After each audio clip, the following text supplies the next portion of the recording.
Shit. This show is like fucking Eddie Murphy, Beverly Hills Cop. It's one of them shits where my partner shits on me every day. Hey, yo. It's unbelievable. You know, now you got people saying, Jadakiss don't even believe him.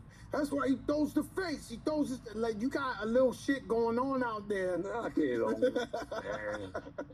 Well, you giving the suckers some content. Mm.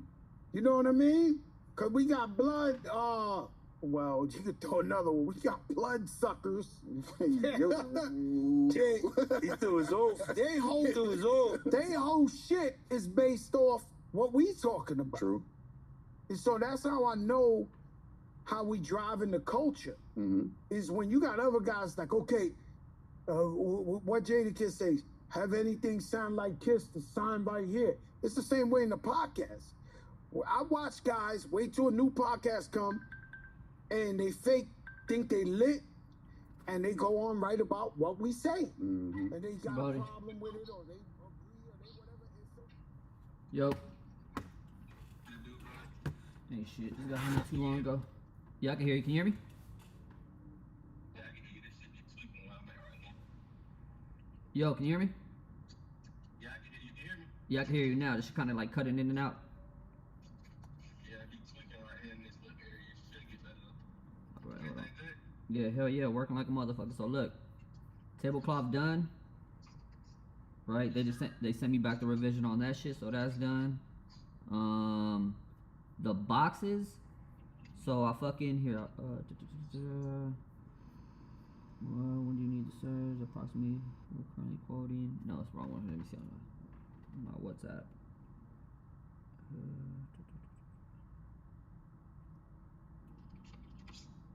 Hold on 1 second. Let me see. So, all right, here goes. The boxes. So the shipping cost for each because the boxes are fucking big, so they got to come in a box in its own individual box. It's got to be packaged with like fucking, what are they saying right now, with peanuts and all that extra shit. They said the shipping cost is $270 ETA the 8th of November. The product cost is $99.60. So the shipping is $270, but the product is only $99.60, and it will be here by the 8th of November. If we use FedEx, shipping then about 12 days, and you can receive the goods. And that's for the boxes. That's for the LED boxes. So each box is. I think you're talking about the boxes, like the boxes for the packaging. Oh nah, that shit already got paid for. That shit's already on the way. Nah, this the LED boxes that you asked for. Alright, let me give you the full and if you even able to help me with this shit, like put me down. If I'm like overloading you, let me know so I know like what I need to be goddamn getting right on my own type shit. Okay, let me know what you. So I got the official release I'm gonna do with this smoke shop that's lit here, ATL Exotic. I just got with them today. I'm gonna do the official release on the 26th. So I wanna flip that shit into like a, you know what I'm saying, a stuffing theme type shit. So that's something I know I wanna do for sure. Okay. We're gonna need to like get some merch together for that, like some official, you know what I'm saying, some good shit. Not no cheap t-shirts. Yeah. Some good. Cause that'll be the official drop. Like I'm gonna have some lit shit going on there. So look, let's do one step. Well, let's do one step at a time, right? So that way That's what I'm trying to. All right. I'm just trying to put you down so you can see what we need to do from there. Okay, so look, as far and not only that, I'm gonna give you my honest opinion too, so that way you ain't fucking off a bunch of money, right? So Exactly. there's no reason for you to make the shirts that I showed you. Remember the ones that I just put the logo on the front and the jokes up on the side? Those are cheap. Those are like $24 or $26, right? Bagged and tagged, print, shoulder print. That's production cost, right? And they can ship them to your door. You only got to do 24, which is 2 dozen, cheap, right? But those shirts are fucking, we just said it, they cheap. They not quality. Now, if you have a fucking date for the 26th of November to do an official release, like some real shit, and you want to like do high quality shit, I'd say don't waste your money on the other ones and just do these. Okay, hold on, the ones I showed you. These types of shits. The nice shit, yeah. Cause those, Yeah, those right there, now you talking some shit that we'll wear. You know what I'm saying? Like the other shit is just a t-shirt. It need to come like that. Shit that we gonna want, you know what I'm saying? Exactly. Alright. It need to kind of more so lean on the merch, and we still gonna do what we do on the table. You know what I'm saying? I'm doing turkey giveaway, all this shit, but it damn sure need to like kind of like. You know what I'm saying? We ain't legal here with the weed. So Yeah, the brand needs to have the look as if, bro, who you telling? Bro, look around. Why you think all yeah? It's the same way, bro. You know what I'm saying? That's the reason why we gotta have all this other shit going on. Just so it's like, bro, this is a real brand. We do have a website. We do have an online store presence. We do make collaborations and pop-ups. Now I'm gonna give you some more game, right? This is super important. Soak this shit up. Once you get your EIN number for your business, right? And once you go to the bank and you open a bank account, you're gonna tell them, hey, listen, I'm going to be bringing in 2 types of revenue. I'm going to be bringing in online sales, which is electronic cash that is going to be frequently deposited into this business account because it is a business and we do sell merchandise online. That's 1. And 2, which is the most important one, we do in. Go ahead. Bro, I'm telling you, this is super. The first thing is. I've been in the process of getting all this right, bro. I done got the business address straight, the business suite. I done got everything, bro. So when you go to the bank, say, yo, I'm gonna be bringing in 2 types of revenue, right? 1 for online sales. I'm gonna make it online sales because we got online store, and that's gonna be electronic wires, right? And that can go from individual sales from consumer, or it can go from storefronts that order wholesale orders for them to sell retail. So therefore, if you get a big wire from a boutique store that bought a whole bunch of clothes, that's going to be a big chunk of money versus somebody just buying 1 t-shirt. So the bank has to be notified that I'm going to be getting transfers from the fucking internet that are both big from online stores and small from consumers. That's 1. 2, I'm going to be getting in-person pop-up store, in-store pop-up sales, which means that's cash in hand, which means if I work Rolling Loud, like all the big festivals, right? Because you're going to be a big brand. If I do Rolling Loud, if I do PuffCon, if I do any of these big ass, the Cole Bennett shit, and it doesn't matter, right? If you do a pop-up at one of those stores, you're going to be receiving a lot of cash because it's cash in hand transactions, which means now you are going to come to the bank with and take, hey, this is 8,000, and they're going to ask you how much money do you plan on making at pop-ups, and then you're going to say, well, some of these people are 10,000, 15,000 people. We're going to be generating anywhere upwards of 5,000 to 15,000 depending on how many sales we make in that day, right? So when you show up to the bank with a bunch of money that's cash that you made from selling clothes, it's not something that you didn't notify them on, right? Then you could go ahead and bring them cash to like, yo, bro, I made all this from whoop-de-whoop-whoop. You know what I'm saying? But it's from t-shirt, so this is legit, and bring it in. So therefore, that's super important, brother. I'm telling you, I'm gonna give you the game, fool. I don't give a fuck about sharing this shit. That's super important, bro. So that way you got your business fluctuating and making money, you know what I'm saying? And you have a paper trail that shows, yes, I'm not fucking around, you know? That's right. That's right. All right, now as far as going back to the things that you were saying, if you're gonna do an official release, right, you want to take over that store. You want that shit to be curated by the stuffing. Exactly. That's the stuffing. If they got windows, you can wrap the windows. That ain't shit. You just gotta give me the dimensions of the window, get a fucking measuring tape, I'm height. gonna get a whole video. I'm gonna go get all that. I'm just trying to see what you willing to help me with. Bruh, I'm gonna tell you like this. Nigga, this shit is of a job for me. As much as we all a team, at the end of the day, as you can see, I can't dedicate my time to you unless. Exactly. So whatever the fuck you need, I could do this shit, bro. Whatever the fuck you need. As you can see, everything that you sent me on the fucking on the photos, we're getting it from the carpet to the fucking rug to the tablecloth to the glass. the Even as far as like making graphics and putting all that shit in, you just gotta let me know like how I need to make it make sense, like so we can keep running smoothly. For sure. Nah, for sure. Like, I know how it works. I know I can be goddamn.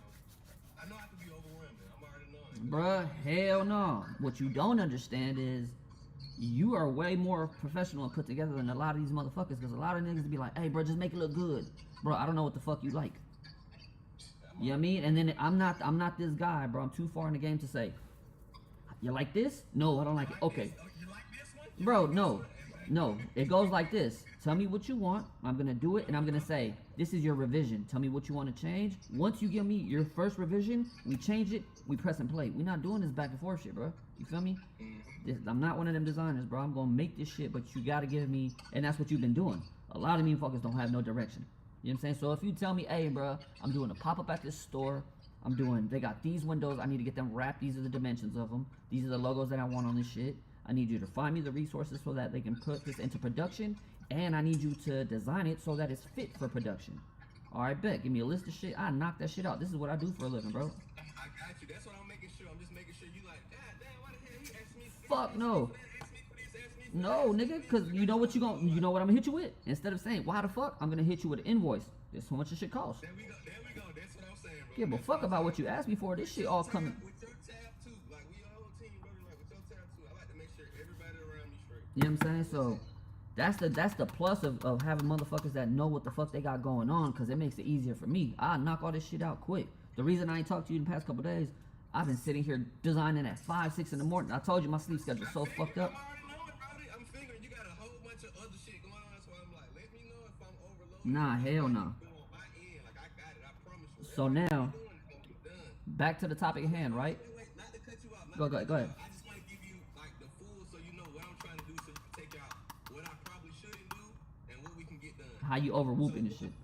Yeah, exactly. So the 26th, I want to do the official drop, but between then, I want to be popping out. So I know I want to do the baby bomber event shit, like whatever days I can catch on that. Yeah. And then they got like a little Zoo Atlanta event they doing here. I'm trying to get in contact with them to see if I can pop out there on like the 16th. Okay. And they got like an official event here that was on the 1st, but you said I might not can make that one. Okay, Like, so I'm trying to catch whatever I can catch in the meantime, as far as like at least putting this shit out there. Like, So I ain't he- trying to just do a pop-up release and ain't even like did no type of groundwork. So here's the thing, right? Your packaging is going. What's today? The 21st. Your packaging should be here within 9 days. They said the 30th, right? Okay. At latest. That means you're gonna get your boxes and your bags already in arrival. So you can hit the ground running now with just that. All right. Now, your tablecloth, your rug, your LED boxes, your merch, all of that's gonna come gradually throughout the fucking first week, second week of November, which means we'll have all of that shit ready for your grand drop. Your major release on the 26th, you'll have every fucking product that you place an order from. We have more than enough time. If we fucking press play on all of this shit that we already have lined up, you'll have everything well enough more time. What I'm saying, so what about like the baby bomber too? So I'm trying to see what I even need to be getting. Like, do I So, even need to yep, start getting certain I was shit? gonna get to that. So to get you motion along, like we ain't about to. I'm telling like this, bro.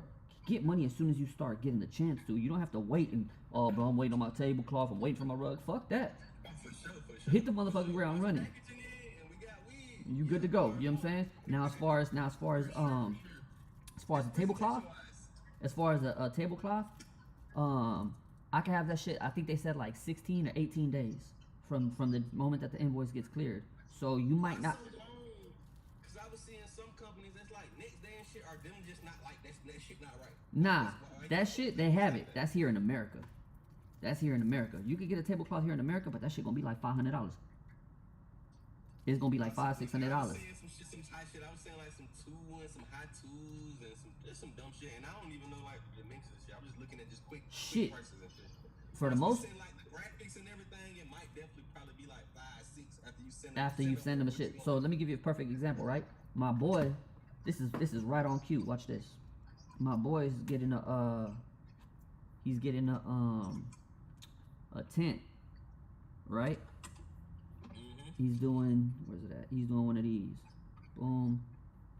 See this shit right here? Where's that? Oh yeah.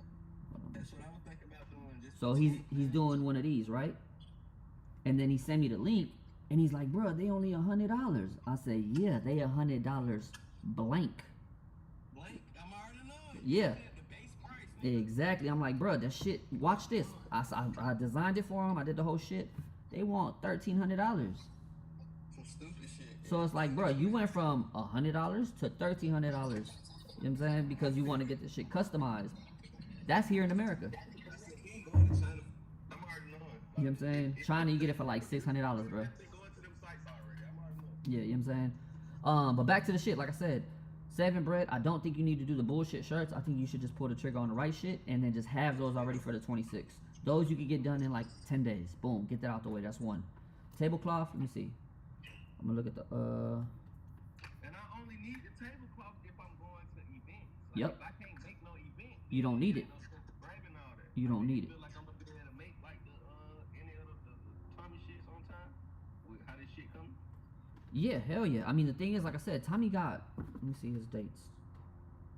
I Check. ain't going to the New York, probably no New Jersey, Philly, DC. Do the last couple ones. You feel me? The last couple ones, yeah. But that's the thing though. If you plan on hitting the last couple ones, yo, for sure, all you need is a tablecloth, bro, to hit a pop up, a tablecloth, a table, and put some shit on the table. That's it. They still put some shit on it. That's it, bro. All the extra shit is for the main event that you about to have. The rug, the cubes, the fucking the prize display thing that you have. Exactly. That shit you can have for the 26, but just to start making some paper now and get some of this money back that you already invested, you can start doing that immediately just with having a tablecloth and packaging. That's all you need, because that's There we go. that's all you need to get going. Right fucking there. That's what I need to hear right fucking there. You know what I'm saying? So it's like, nigga don't need shit to get this bread. Like, you can start hitting the run as long as you have something to set up on a table and a tablecloth. Because if you show up with a fucking table with no tablecloth, that shit look janky as shit. You know what I'm saying? That shit looks super janky. So you gotta at least have your tablecloth, put your products on top of your table, start busting that shit down. You know what I mean? As far as the Man, you got anybody that can we get that rolling? Or can you know what I'm saying? Can help like as far as what you need. Like as far as like doing the promotion, the layout the right way, like dropping the videos, the pictures, and this shit like that. Yeah, so that's your content, right? So first we got all the products, right? We have all the products. We're pushing play on that shit. Now we can go into the second stage. The second stage before you release is content, right? So the first thing you're gonna want to do, as soon as your packaging gets here. I'm trying to do the pop-ups, not the pop-ups, the little vendor events and shit for it, just to have some content, really. Yeah, hell yeah. Yeah, I mean that shit. And we're gonna make some money back for sure, but for content. For sure. Content for. I mean the thing is that's what's key. Content is key, right? So as soon as your motherfucking packaging gets here, I can put it on the green screen, shoot that shit on the rotating table, create a video animation. Remember I showed you the shit that I started working on where the top pops off? I can have the top pop off and like have some bud fly out, or have like the packaging come out spinning, or you know what I'm saying? That's the create. The first shit we do. Exactly. That could be like as far as like the commercial that comes out, right? Then we could start getting, once you have the product in hand, then you can start getting some photos. Get LB with a picture in that bitch. Boom. Get some bitches in a picture of that shit. Boom. You know what I'm saying? Run to LA. You could even get some fucking pieces for bitches. Get like just sample pieces, bruh. You know what I mean? Shit like that. Throw them bitches in there.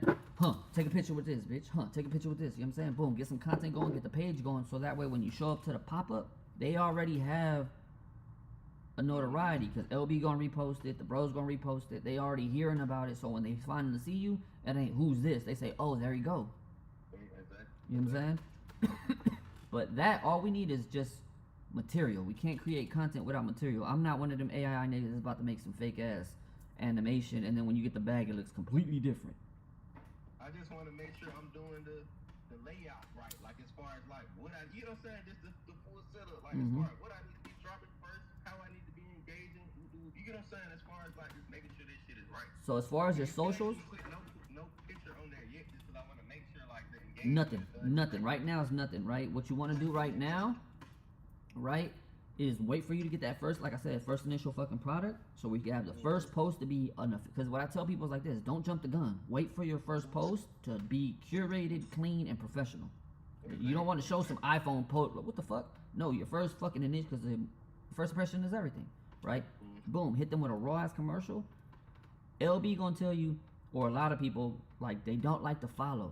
Like, they like to leave their page where we only follow the members, but we want to have 1,000, 10, 20,000 followers. It don't work like that. I like to follow people. You know what I'm saying? I like to follow all of the people that are my peers, all of the brands that are fucking in the same team, so that way you could tag them and they can repost you. Because a motherfucker not gonna fuck with you if you ain't following him.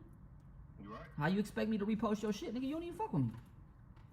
Right. You know what I mean? So engagement with the brand, all of that on the IG, that's one. Two, now this is the part that actually goes into, like I said, the branding part. So let's see. Boom. Website. Right? So I got that. I just ain't set it up yet. I got the domain name. I got the full shebang, bro. I just gotta set that bitch up. oh, that motherfucker running hella slow. There it go, boom. So my shit set up to where I got a whole video fucking playing in the background. You know what I'm saying? Boom, I got. You can get this done too. I made everything you see. Everything you see from that. Yeah, I need all this, Brody. I need all this, Brody. You know what I mean? This animation in the back, I did all this shit. Right? The voiceovers, and then here, boom, right? So you have your clothes. When you click on the shirt, checkout. Straight to your checkout. You know what I'm saying? And then you have all your pictures of the people that you have in that shit. You know what I'm saying? Next product, okay, boom. Same with this shit. You got fucking jewels and all your shit. So basically your website, boom, that right there is gonna make it to where your QR, this is super important, right? Because a lot of niggas want, oh, let me put my QR code so they can get my Instagram. Bruh, the Instagram doesn't make me money. I'm gonna put the QR code to my fucking website to what's Money off just for clicks, nigga. yeah, bro, I don't give a fuck about a like. They only gotta go buy nothing. They get money just for the traffic, nigga. You see what I'm saying, dog? I know what's going on, bro. So it's like, bruh, I'm telling motherfuckers, From the right way with this one, man. yes, bro. You know what I'm saying? So all of that is important. So it's like, bro, if I fucking have forward thinking, if I have all of these things taken care of before I press play, I'm way ahead of the curve. You know what I'm saying? Sir. A motherfucker build his website after you already did your first drop. Fuck, now I gotta put my QR code on my next drop, which is okay. Because right now, what you want to do is you want to create brand awareness. You know what I mean? That's what's most important right now. Website looking nice and fully functional already. Niggas should be able to go on there and grab a shirt if they want to. Immediately. You know what I'm saying? Just get to Immediately. 'em when they get to 'em. Like, Yeah, the thing is, here's the fucking loophole that I learned from like big brands like Supreme and shit like that, right? Their website, it says, yeah, shipping 2 weeks, right? Processing 5 days. That's 19 days before you get your shirt. you got too much time to figure everything out. Man, I could go get your shirt made. If I ain't got the size, I could get your size. I could get it printed. I got plenty of time. And then I could send it overnight. It's off myself. You see what I'm saying? So it's like, you kind of like set it up to where you already put yourself in position to not have to be rushed. That's the goal. You know what I mean? Because it's very important for you to have brand integrity. You don't want to fuck around and sell them no bullshit. You don't want to fuck around and not send their order out. You don't want to fuck around and ignore people. That's another thing too, engagement. Motherfucker write you a comment, reply. Appreciate it. Appreciate it. Ain't nothing bigger than fucking a fan, bro. We need them. That's how the bread come in. I'm not going big on these folks, bro. You know what I mean? All that shit is important. So it's like just having all of them pieces in line to where you hitting. You know what I mean? So I told you, man, you gonna have to get a real invoice for me together. I need all this shit. I need the Watch this. website done, I'm gonna all go this further. shit, bro. Like, I'm gonna go you get further. all Watch this. Watch this. Watch this. Watch this. Watch this. Say I'm the nigga, right? I'm person shopping. I pull up. Damn, this fucking jacket. I want a medium. I want a 7. I want to buy this goddamn whatever the fuck you got. All right, it's gonna cost you this much. Oh, I ain't got no cash, but bro, all I got is Cash App. Okay, boom. You know what you're supposed to have? You know everything has a QR code. Have your QR code printed on your motherfucking tablecloth. Scan that right there, bro. Scan that right there, bro. Oh, you got Apple Pay? Scan that right there, bro. That shit do everything for you. Bruh, that way you don't have to sit there, because the thing is, the more you make people jump through shit stages to buy something, the more it's like, bruh, you know what, never mind. They get time to think about it. Yeah, you don't want a nigga to have. Hey, scan my shit. All right, hold on, bro. Let me open my phone and man, fuck that. Point, scan right there.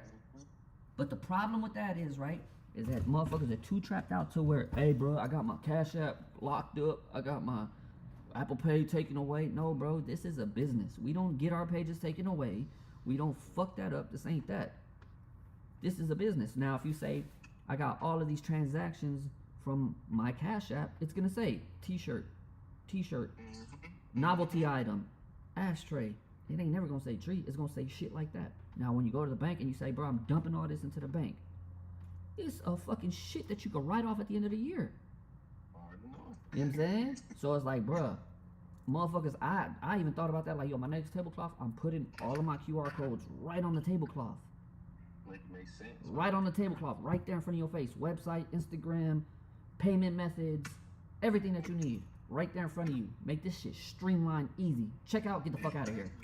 Exactly. You know what I mean? That's how you should operate, to where it's so simplistic, to where it's a no-brainer. How much? Boop, done. Up out of Up out of there. You ain't even got to second guess that shit. Oh God. You know. So. They doing here, man. You don't give a nigga no time to think. Hell no. Get that shit the fuck up out of there. So as far as the things that you need, what I need from you is just basically prioritize what you need for, excuse me, pardon, for X amount of dates, right? So we know the 26th. We need to have everything by at least no later than the 20th. That's what I was thinking. So you can get 6 days, exactly. So you got 6 days of putting this shit into the right hands, getting a little bit of promo content, boom, drop. Now, as far as like say, prior to that, the baby bomber, the this, that, and the third, okay, cool. All we already know, that shit is in motion. Hold on right quick, brother. Go ahead. Let me get some fresh grabber. I got the grabber leaf one. Give me that one. And give me put the change on 13. My fault, brother. Okay. No, that's good. Yeah, man. Start getting all this shit together, man. Look, I'm about to send you this shit right now, bro. Look how many hold on, P.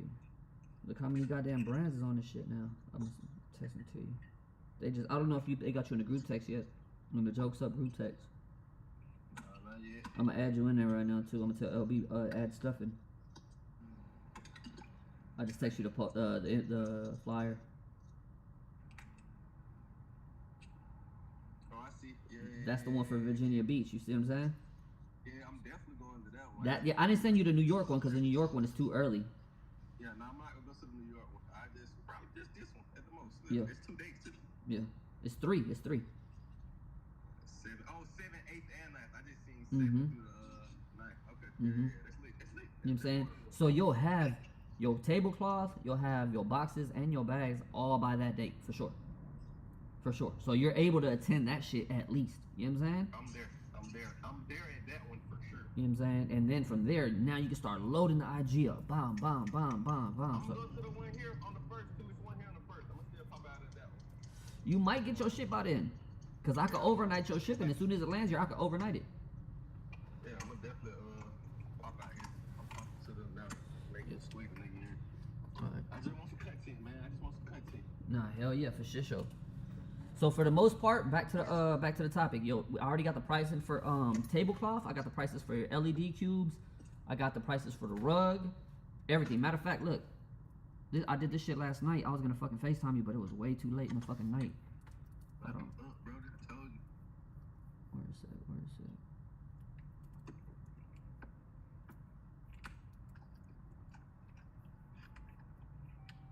I already made the invoice. I just was gonna wait till I had everything from China, so that way I didn't pump fake you with like back and forth and shit.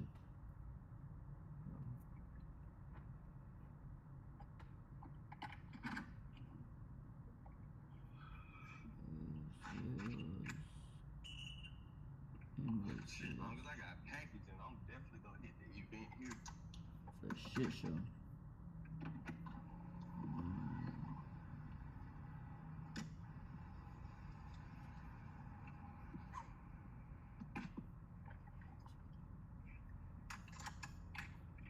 Damn, I had one already fucking written up. Where the fuck is it at? Oh, here you go. Boom.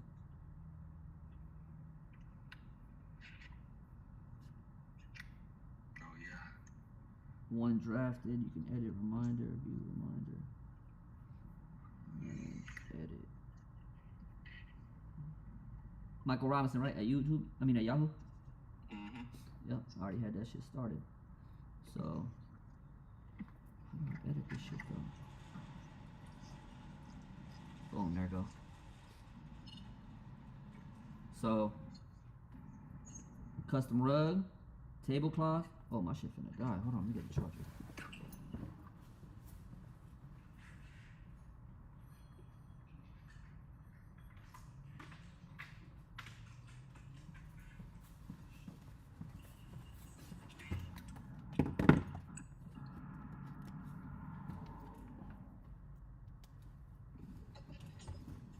Alright, there you go.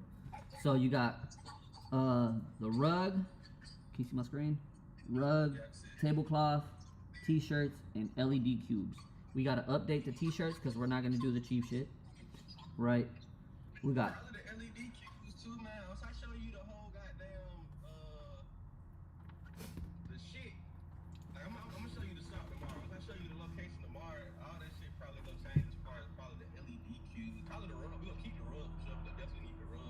The thing is, Probably even the size of the rug. the thing is that what is that? I'm about to buy myself an LED cube my goddamn self, bro. When you brought that shit up, that shit, I'm not even just gonna use it for. I ain't saying not getting them. I'm saying I'm gonna probably need more than that. Probably some big ones once you see the location. Bruh, so watch this shit. Them shits is big as fuck, bro. They like fucking. You can sit on them. Pause. It's like some shit like this. Let me show you. Hold on. They this big. Let me see. Yeah, I'm knowing you can sit on them. Like they big as shit. When I seen the like that, the bitch modeling on them and shit. Damn, what the fuck? So I was like, oh, I want them shits just to have in my studio because I'm about to shoot models and shit on them. But they damn near this big, bro. Can you see my screen? Yeah. This shit is 2.5 feet. Them bitches is 2 feet. So I was like, damn, I could slick put a bitch on one of them shits and just have her wearing the merch and shoot her on the white backdrop. So I'm about to order some of them shits. But yeah, what I got right now is just cubes, shirts, tablecloth, and the rug. So Will the cubes be in by the Virginia date? let me see. They told me when they'll be in if we place the order. Let me see. Boom. That little shit was light. I can definitely grab all that shit. That looks smooth. He said 17 days. November 8th, which is the first day. God damn, that's crazy. Yeah, exactly. They'll arrive. So maybe I should tell, nah, because they going to Virginia. We don't have an address in Virginia. I was going to say I'll ship them to you. You know what I'm saying? I could possibly figure that out. I got folks out there. I could possibly figure that out. Because I was going to say, the only thing is that it has all my information. Like whenever I order from China, that's why I always order shit from here. I'm with you. It's in it there. It's in it. Yeah, I say the rug, them probably end up having to go for The main pop-up. 26. The main pop-up. And then we go determine what dimensions and how we gonna do it. I gotta show you the place first. So let me tell you right now what you for sure have for Tommy shit is rug, tablecloth, packaging, t-shirts too. If you want t-shirts, and I think you should even have that just so the team will be wearing. So you mean? So the team will be wearing. LED cubes, they land on the 8th. So that's basically everything that we have on our list right now. By the 8th is the latest. Now, if we want to make any adjustments, if we want to order more cubes or more shirts or bigger rug, smaller rug, whatever we need to do that shit before we press play because they already sent us the pricing for the information that we gave them. I say do everything except the cubes, just because I feel like I'm gonna get the cubes and shit not be able to do nothing with them motherfuckers until the 26th. Alright, so delete the cubes. And I want to decide, then I want to decide exactly what cubes I'm gonna use for that location. Okay, cool. We basically only get cubes for that location, so yeah, you delete the cubes. Alright, hold on. Alright, boom. Everything else for sure, you know we're gonna need a rug, and I'm gonna keep the rug. I can keep a tablecloth, like all that other shit's new. It's rug, tablecloth, and t-shirts. That's all we got so far. We removed the cubes. Yep, that's it. Okay, That's cool. smooth. Now for the t-shirts with the ones that the better quality ones, the better shits, those we gotta order 48 piece minimum. That's cool. So that's 4 dozens, a dozen of every size. Small, medium, large, XL. Do you want more bigger sizes than an XL? Man, what the fuck I got on right here? No, that's great. I'm gonna tell you right now, bro. I know this shit kind of sound fucked up, but I don't make clothes for the big people, bro. Cause if I make a dozen, I'm only gonna sell 2. I'm gonna get stuck with 10 of them bitches. You know what I mean? So it's like I only make sizes that for short sale. XL, nothing bigger than that. You know what I'm saying? So that I already know the price of. Looking like on the total, what that is. So what that is. I'm gonna do it right now. So 48. I'm gonna tell you exactly what we're doing right now at $44 a piece. So look, your rug gonna cost you $188. Your tablecloth gonna cost you $295. Your shirts, 48 shirts, gonna cost you $21.12. That's the only shit that you got right there. Can you see if you want to, you can take a screenshot of it right there. That way you got it in your notes. That's your tab for 48 shirts.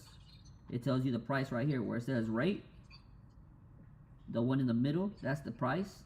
This is the amount of pieces, and this is the total.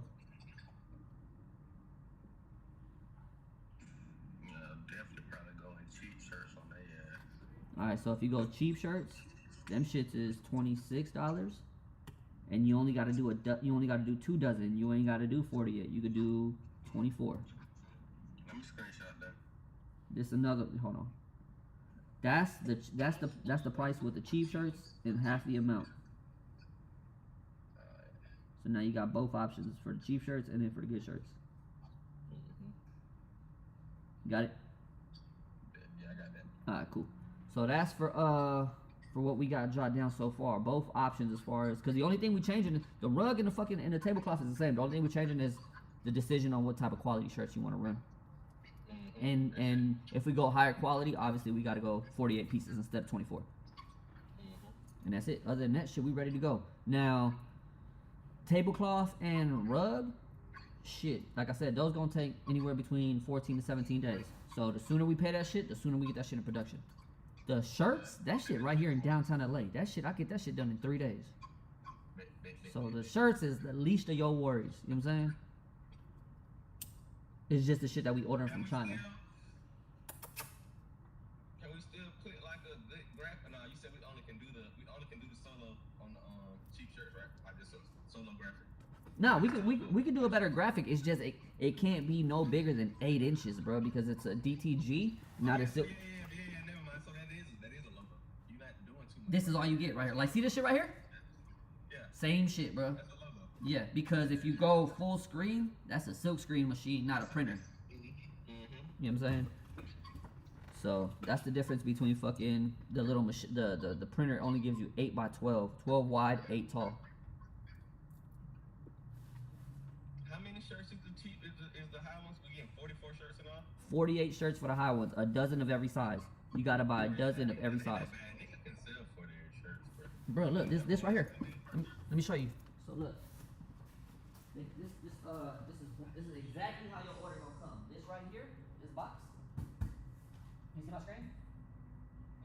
This is the last order that I got. These shirts right here. So this is exactly how they gonna come. Bag, tag with size, and they gonna come in this box right here. This box is 48 shirts. 48. That's a dozen of each size. 12 small, medium, large, XL.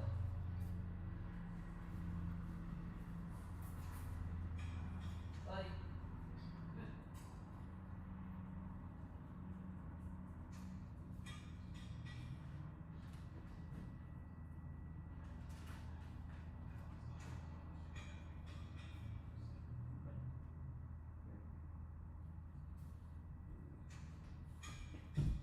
So yeah, that's the breakdown with that shit. And then shirts from the high quality shirts, those I get them done in New Jersey. The low quality shirts, those we get them done in LA.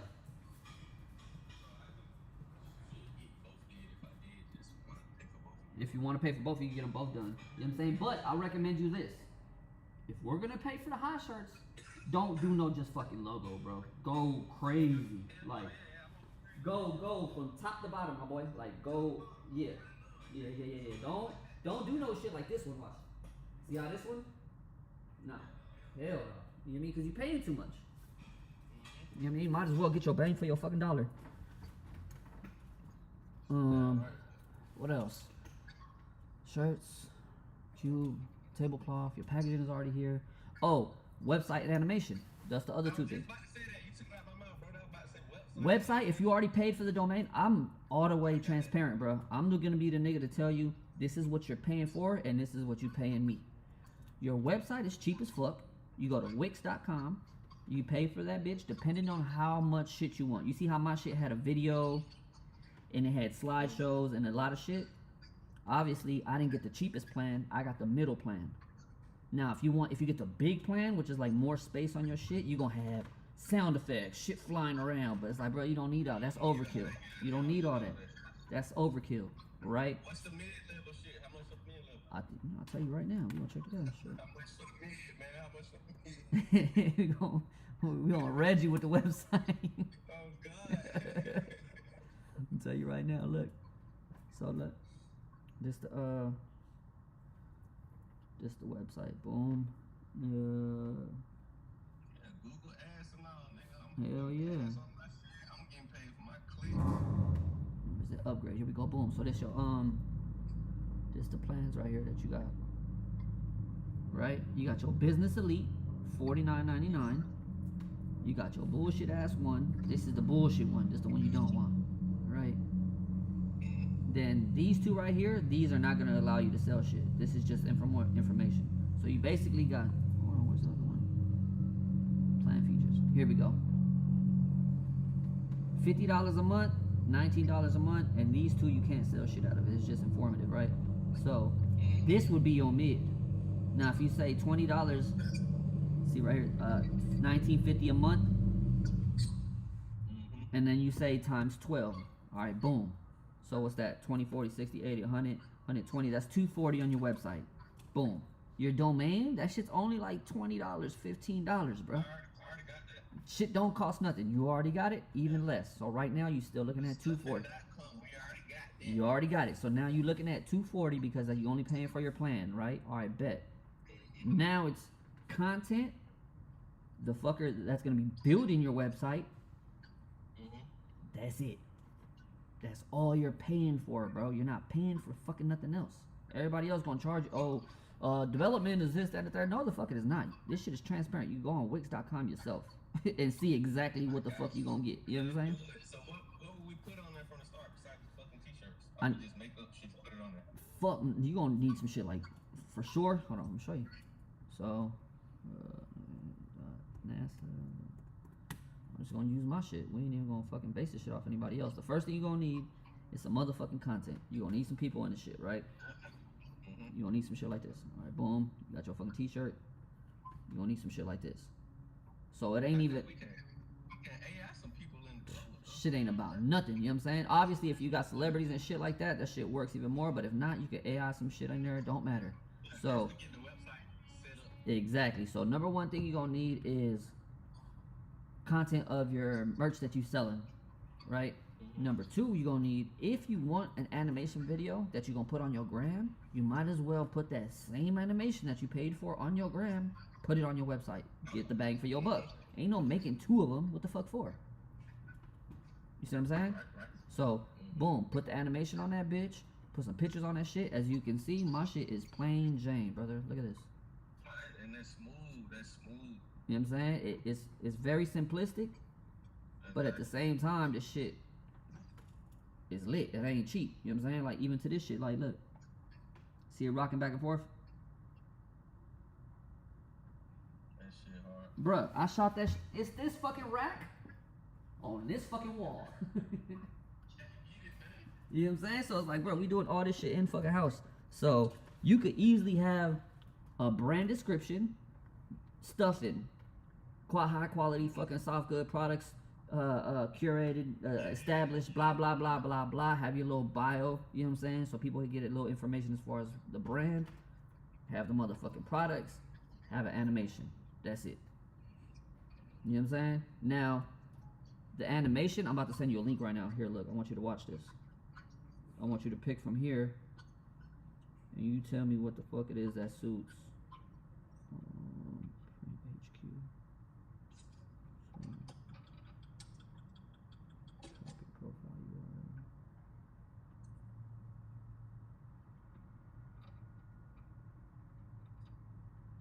That page that I just text you, that's all the work that we have as far as packaging animations. You can start with a basic one, right, which just has your shit spinning, title, graphics. Then you got some shit, like you seen the shit I did for Baby Mama? That shit was 2 bands. You know what I mean?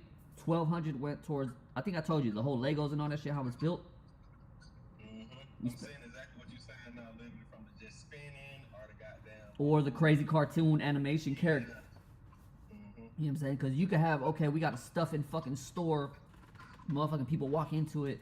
They selling, you know, boxes that say stuff. Like, whatever we can think of, it just matters of how much my budget is, how much I want to spend on this shit. And this is my part where I'm going to keep it a buck with you. How much of it is worth it?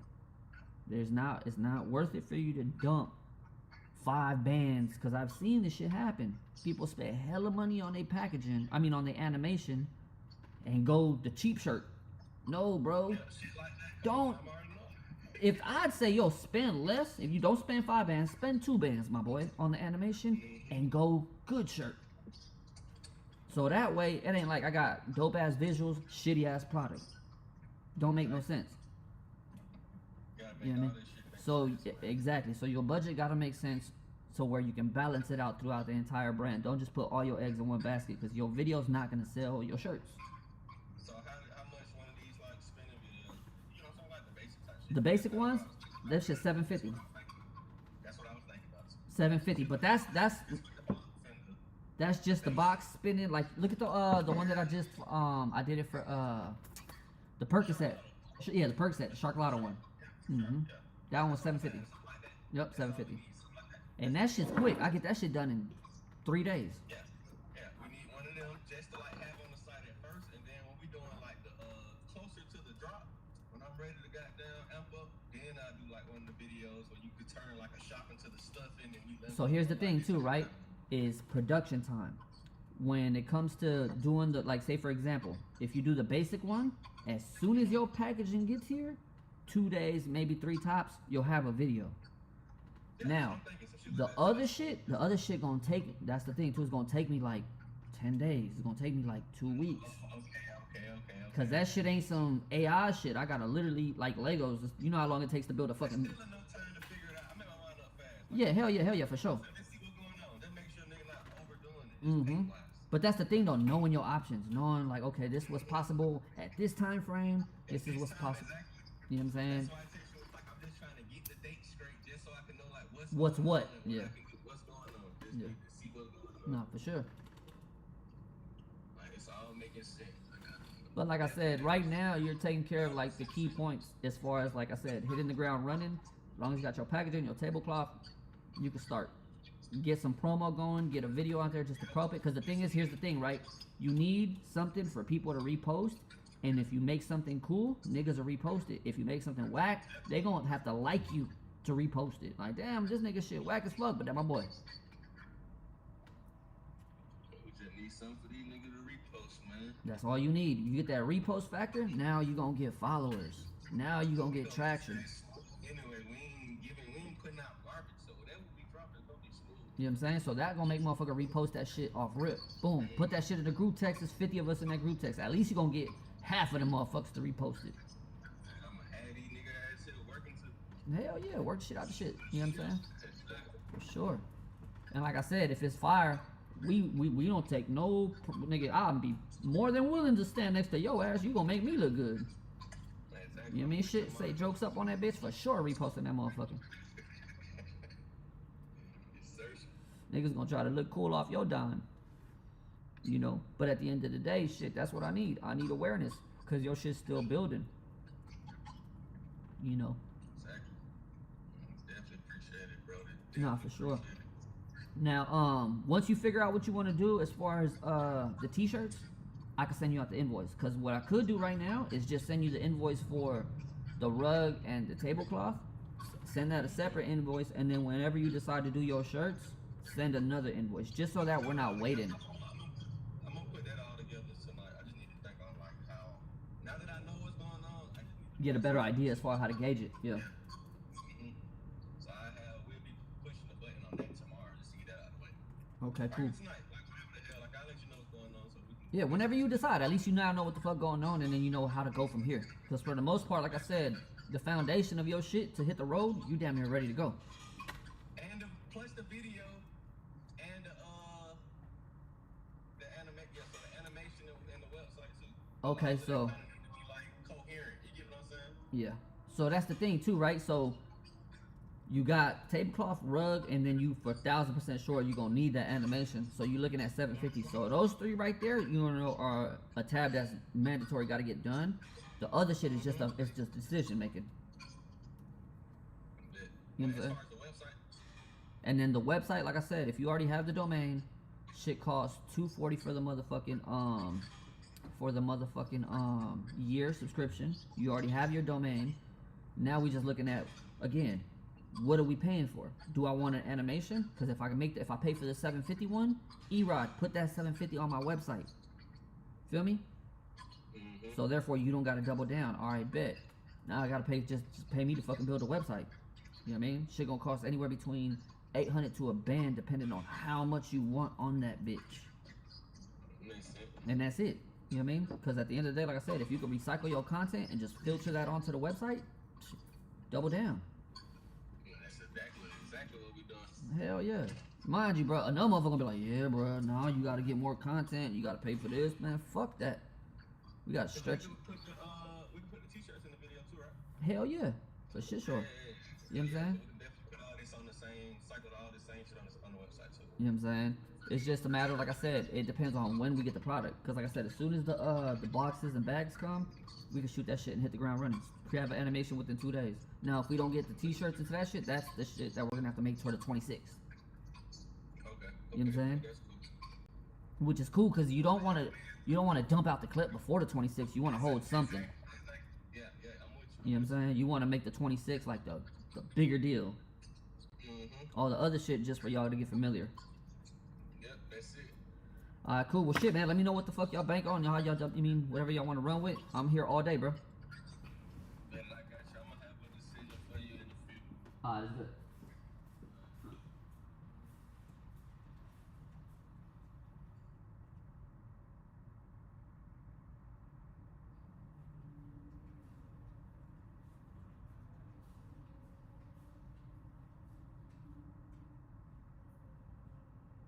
Good boy, my pop-wash. You ate all your foodies.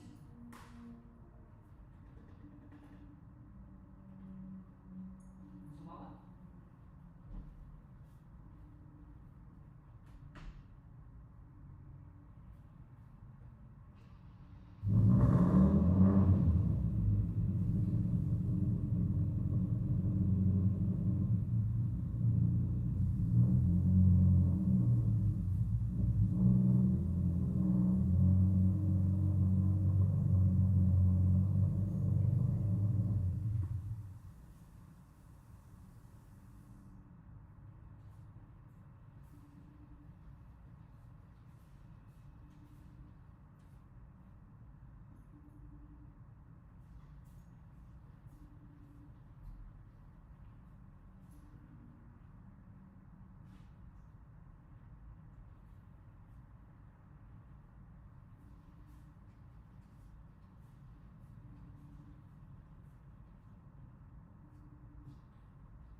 Hey, what are you doing? Where's your mom? Check her. Are they calling you? I don't blame you. Mine's been acting up too.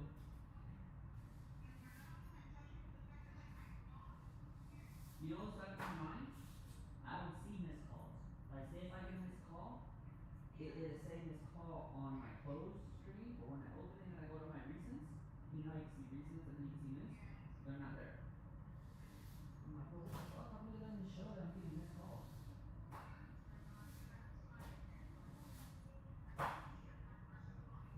You know what I think is happening? Every time we drop the phone, the show is a little black. Do you not see it happening?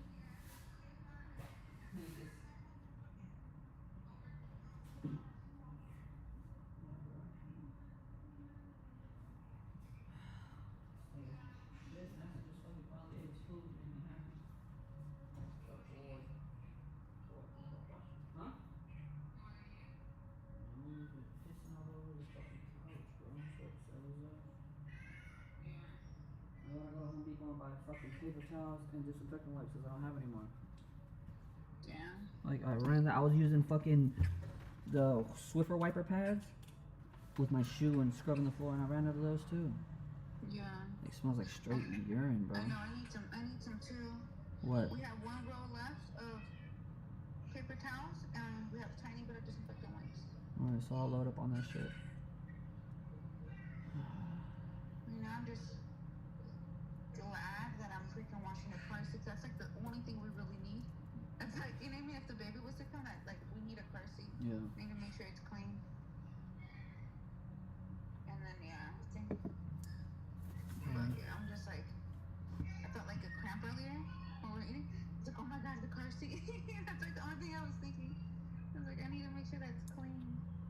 You need to make sure you tell me. I had already like removed everything from it. Cause I looked at, I even had to look it up online because that shit was kind of like I didn't think you can actually remove it out, but you can. Yeah.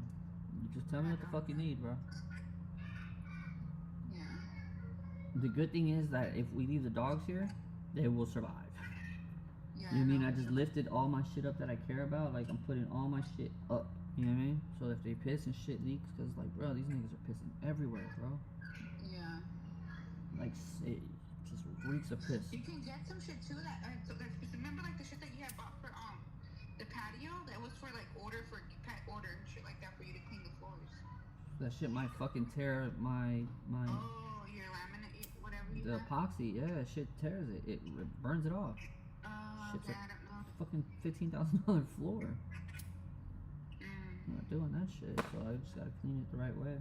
And also steaming it. Steaming is supposed to help. Yeah, that shit sucks. Yeah. And freaking SZA pissed me off earlier. Not the fact that we came home to shit, but the fact that when we first went to oh that looks cool. When we first went to the laundry room, we came back. Tell me why she was on top of the table eating Chipotle. Like literally on top of the table. Like what the hell? Whoop her motherfucking ass. Like luckily, like I had, I closed their actual trays too, like the kid stuff. They were closed. Her ass. Put one was on the floor and the other one she was eating. Like she ate all of Eric's chicken, like what was left of it, because we had already ate, and then they like are I'm full for now. They were gonna go back to it. The fact that she even fucking was on top eating, like what the hell? Well, you need to make sure you don't leave her around with food open. I know. I came and Nasuh was on top of the table. Huh? When I came, Nasuh was on top of the table under the TV, just standing there. I'm like, bro, what the fuck are you doing? Yeah, Nasuh usually doesn't be on top of tables unless it's on top of shit to just hang out in, like a box. Bro, what the fuck, man? These dogs are missing each other, huh? Yeah, they are. And they'll be happy when they see each other. They'll probably appreciate each other's company. But you see the stuff that I text you, the places? Yeah, I was on a phone call with one of the dudes from the brand, so I couldn't. Or I'm fucking working business. No, I figured you're busy. On phone call or something. Yeah. One's like we're literally down the street. Well, it's like Pet Express. They have one on 2nd Street, and they have another one on like Long Beach Boulevard and Carson Street. Yeah. But you know, like right in that corner where Trader Joe's is at, and Yeah. like right there. The good thing is he's been able to, like, all his shit's been normal. And he's eating. It's just a pee, huh? he's pissing. He's just still peeing in small amounts, like Yeah. straining. Yeah.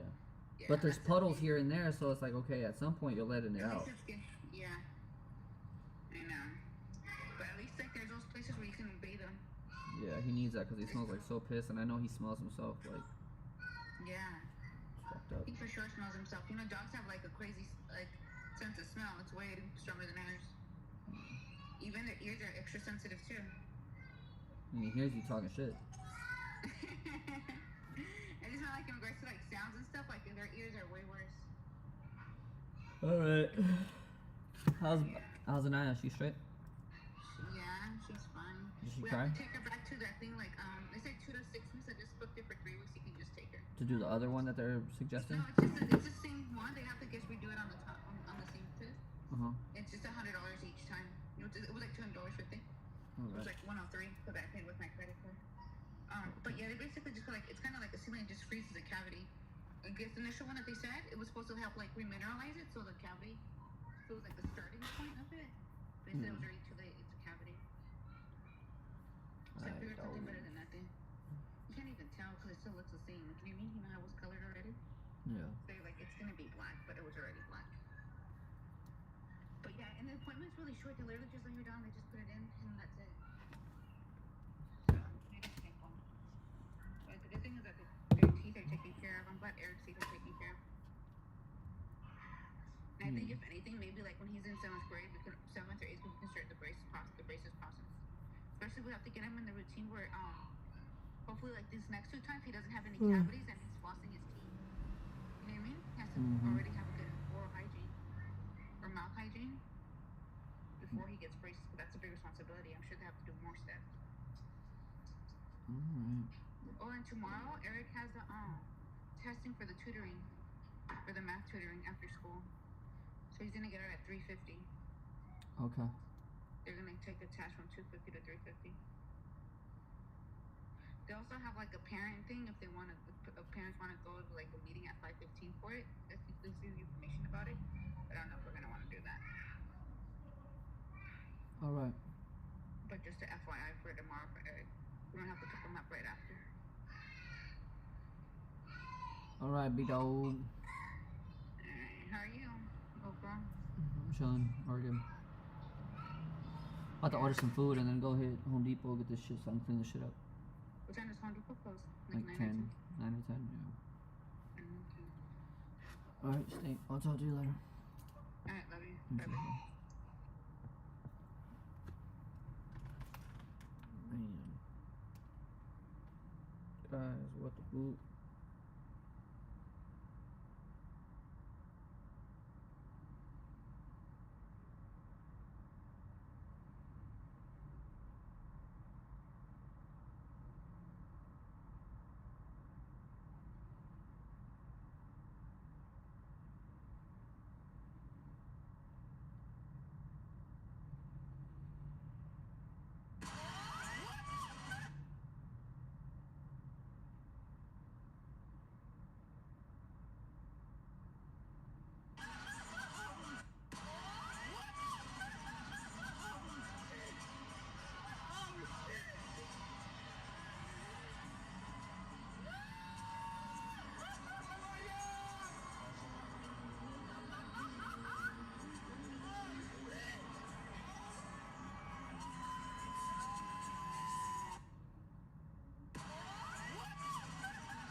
Like a bad bitch all goddamn day. If you ain't my bitch.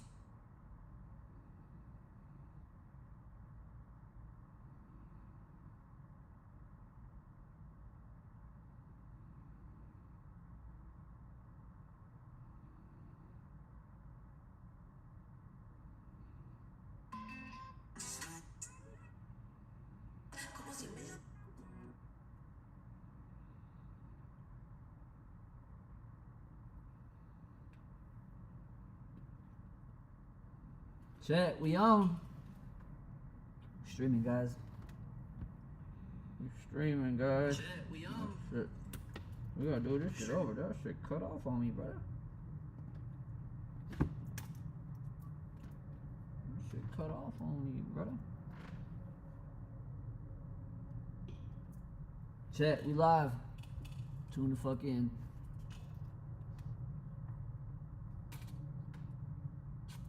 We designing canopies today.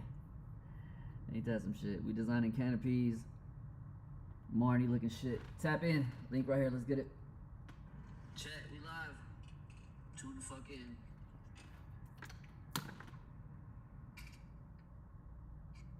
We designing canopies today.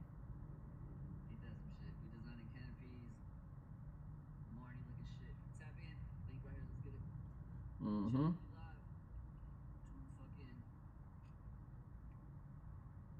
Mm-hmm. Yeah, I need to hit my motherfucking shit with a little bit of Windex.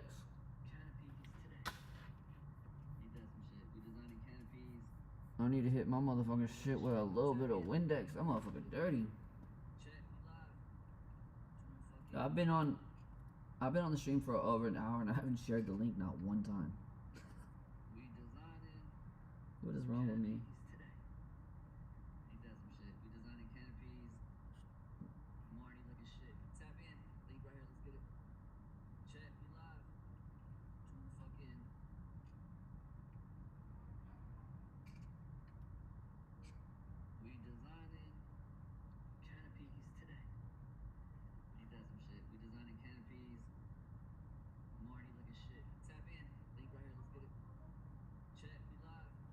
Chat, we live.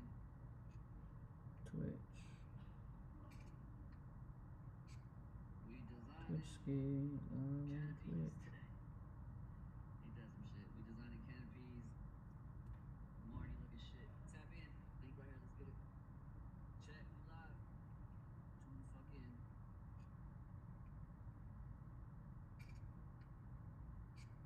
We designing canopies today. He does some shit. We designing canopies. Marty looking shit. Tap in. Link right here. Let's get it. Oh yeah. Alright, we lit. Turn this TV on. Turn the switches. Oh shit. That shit gonna fall off.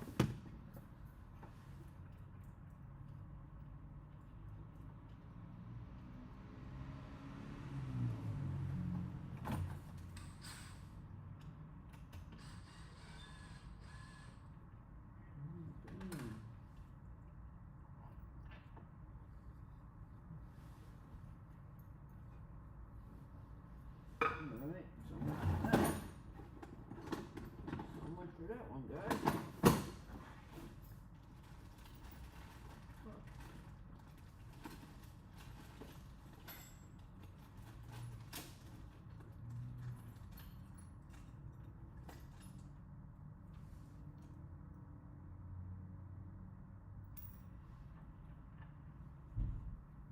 Oh shit.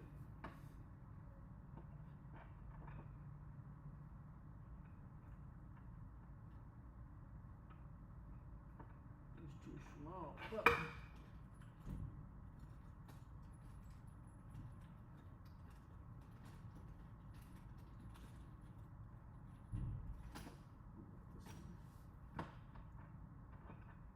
Whoop-de-doo.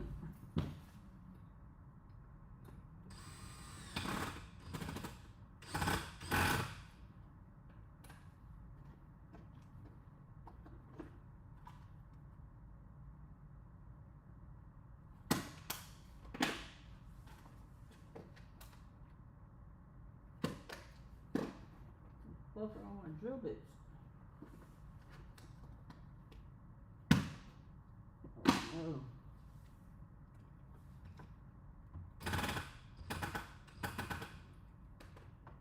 Damn it.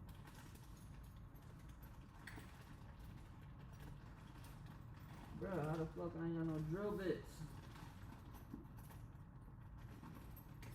I'm like, what?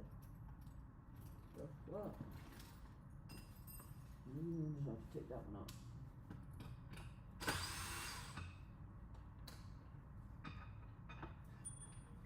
Smaller one.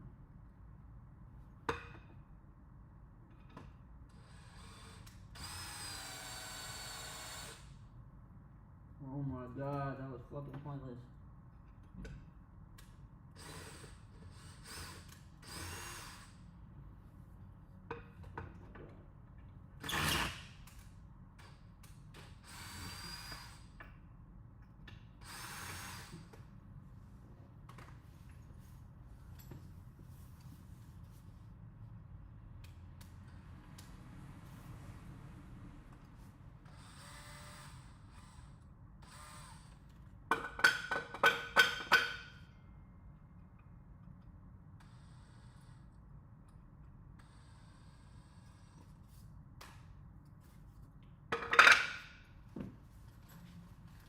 That's not gonna work either.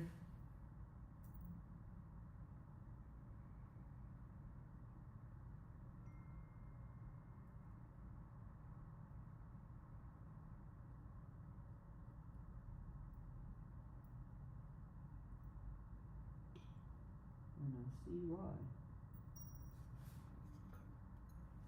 And I see why.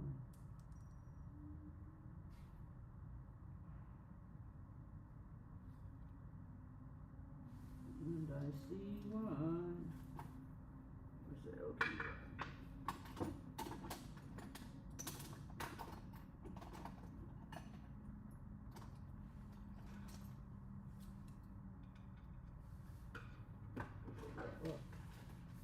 Chat. I went from streaming to fucking building, bro. Believe this shit? From streaming shit to building shit. What the fuck?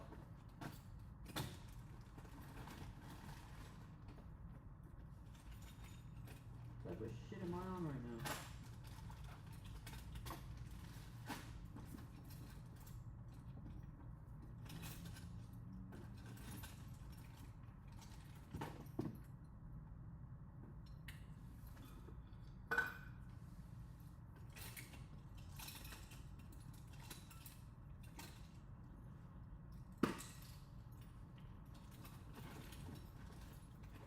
Son of a bitch.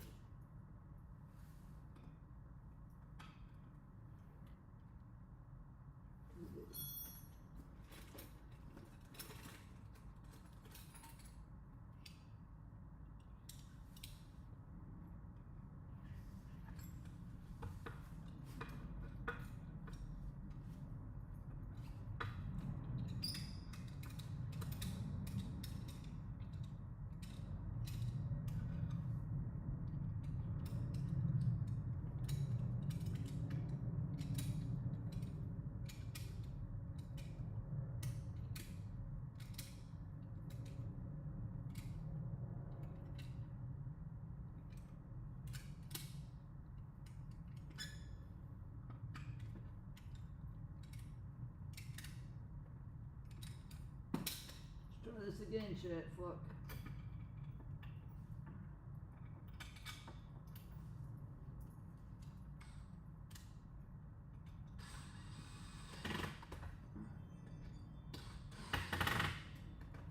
There we go. Fuck.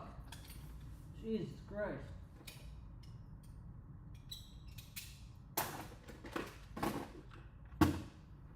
Fucking Bob the Builder over here.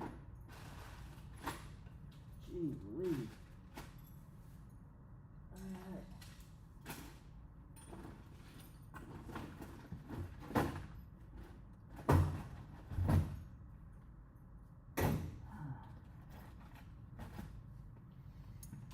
All that because my fucking stool was wobbling. Look at that. No more wobbling now, motherfuckers. God damn.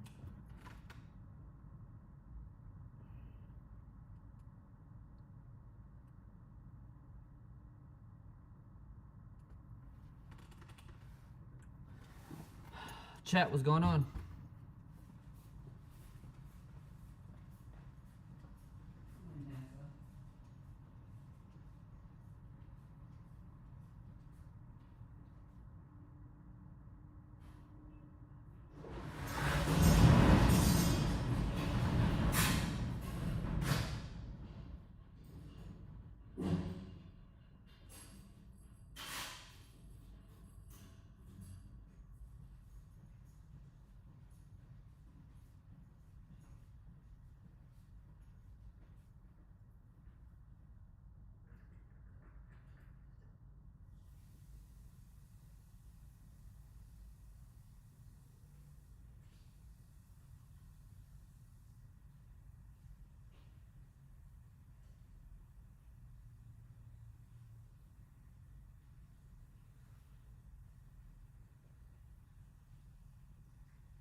Shit!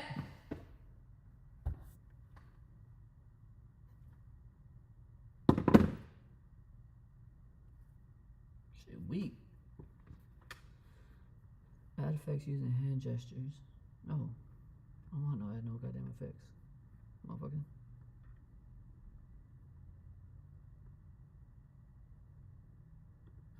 Guys, what's going on? Why say my bit rate low, dog? It says my connection is unstable. Keyframe interval too high. So how do I fix that shit? Motherfucker. Motherfucker.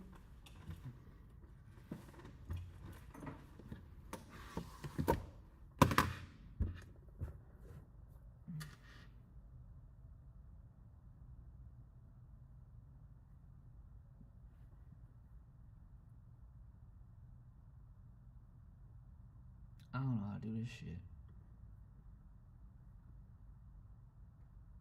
I really don't. I don't know if it's my bit rate.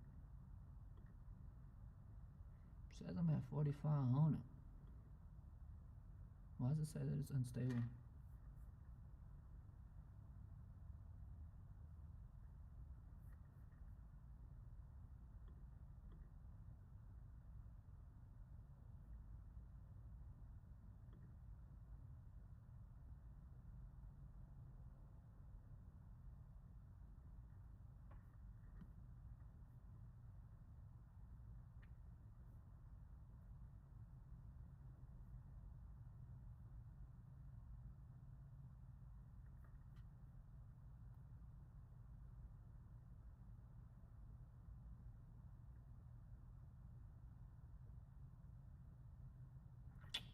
I don't know, bruh. I honestly don't know. It says that my shit is unstable. I would ask y'all motherfuckers, but this shit crickets in the chat. So it ain't like I can ask y'all niggas anything. Alright, irritated as fuck. Do need some food though. I do need some food skis.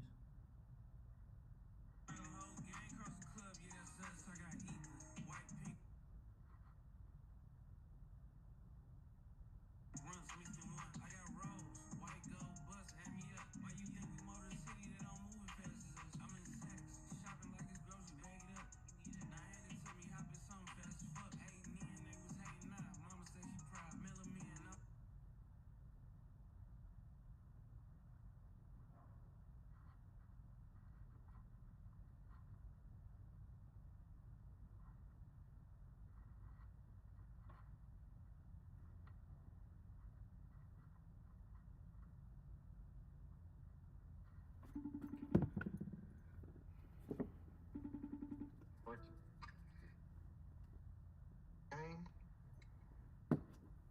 Can you hear me? Yeah, what happened? The fucking service. The service is trash, gang. Huh? Oh, there you go. You can hear me now? You can hear me? Yeah, I can hear you now. Yeah, I can hear you, bro. Did you get the picture that I sent you at the tent?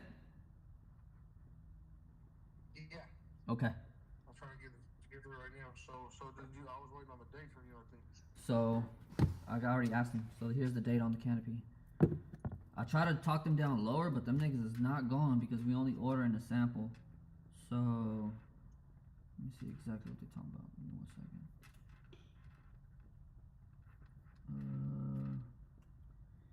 They said 10 tablecloth shipping total. Friend, please find fascinating. Hold on, delivery date. Shipping time 18 to 24 days. That's the fastest. That's the fast. Let me see. Let me see if there's anything. Is there any way to get it delivered sooner?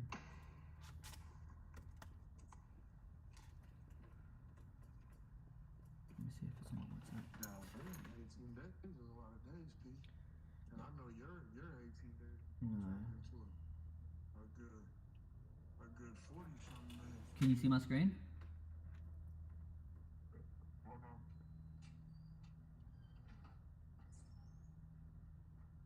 What? Change it.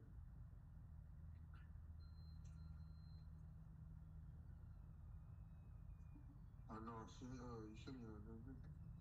Hmm. But that's the information that I last got from them. Alright. Hold on 1 second. Don't hang up. I'm gonna call my baby mama. It's my BM. Hold on. Don't hang up. Yo. Yo.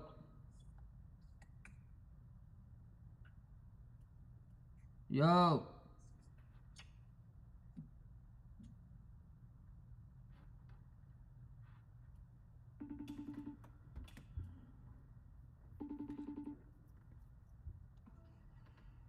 You hella weird, bro. Can you hear me? Yeah, you hung up on me to answer for this nigga talking about his Bro, baby mama. you know what's so crazy?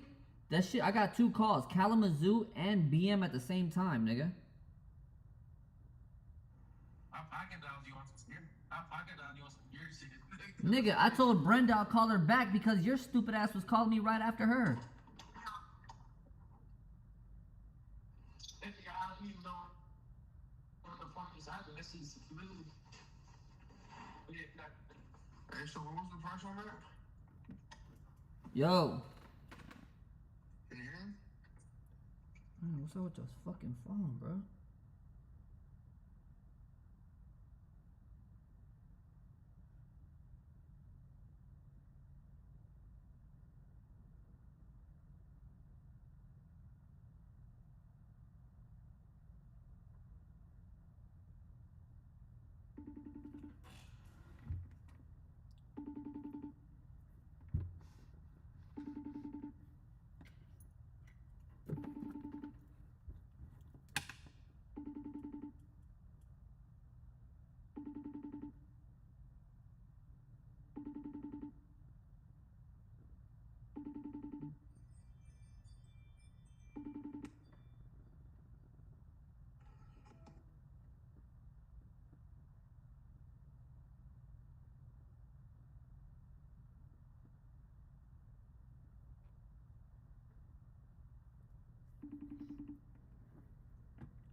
Your service hella janky, P.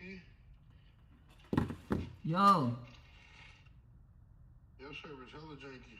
Nigga, you're in that fucking cave. I know.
stream and fire up that perrico. Look it, bro.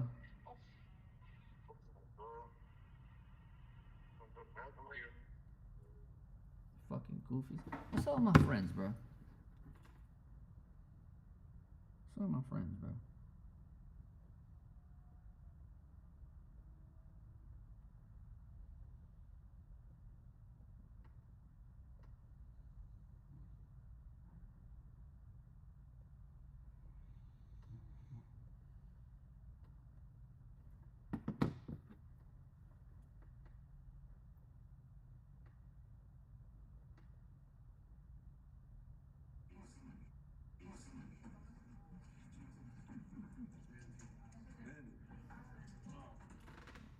Come right back. Here, right. So what is mushroom?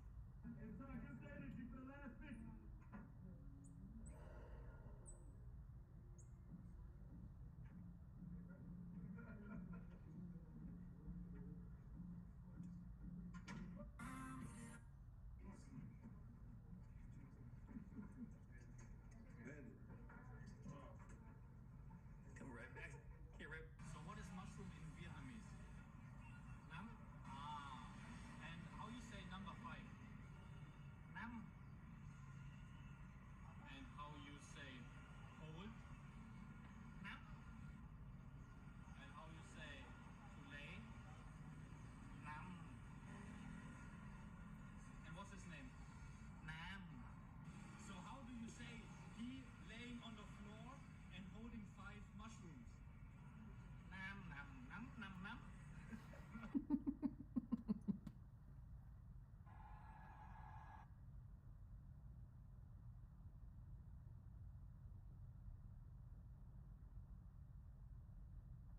Oh my god, guys, what the fuck?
Shit said, boy, what the fuck was that, guys?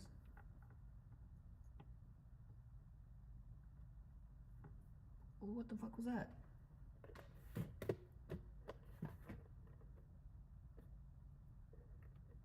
Oh, what's going on with my sounds? Whoa. There we go. Wondering what the fuck was going on with my sounds, gang. You know what I mean? Gotta make sure I got my motherfucking sounds, bruh.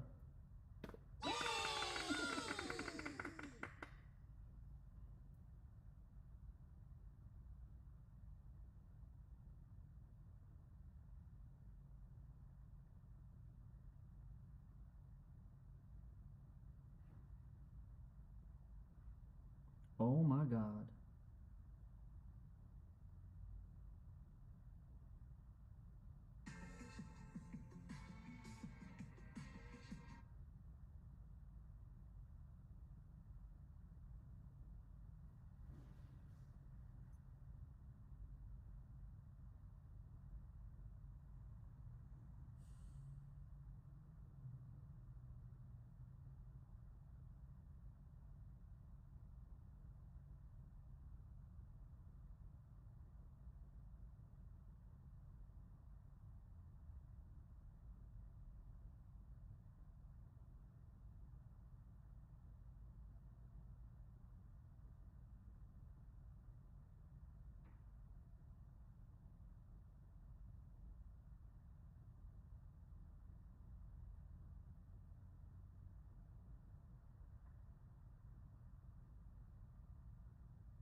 fucking cool, bro.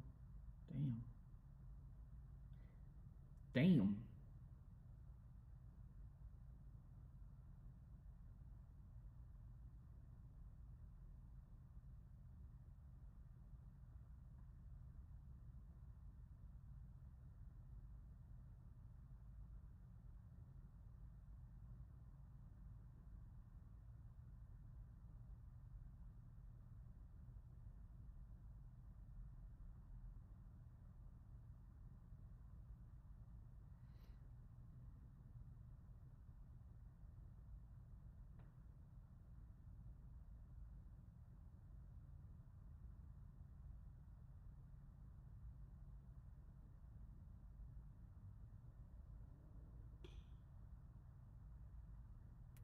I told you. I told you once. Let's call this nigga Buddha.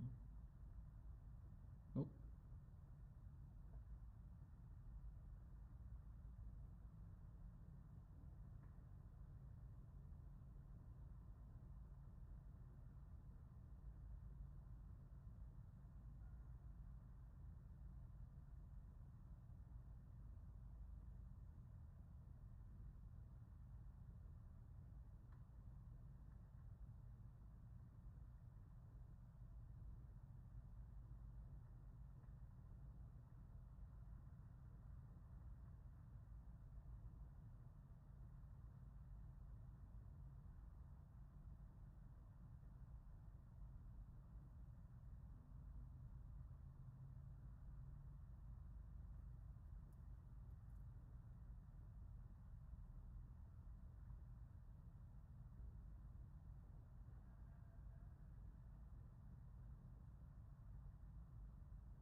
Hey, what's the deal? Matter of fact, hold on. I got you. Wait a minute. I got this. No, you don't. You don't.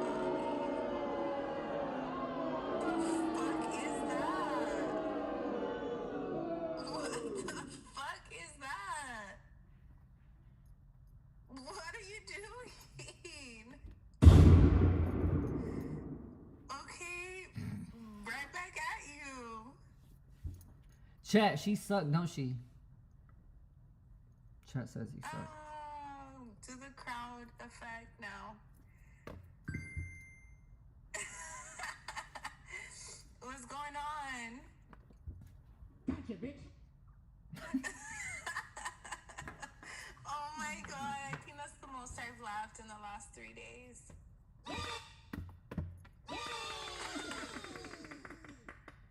You alive?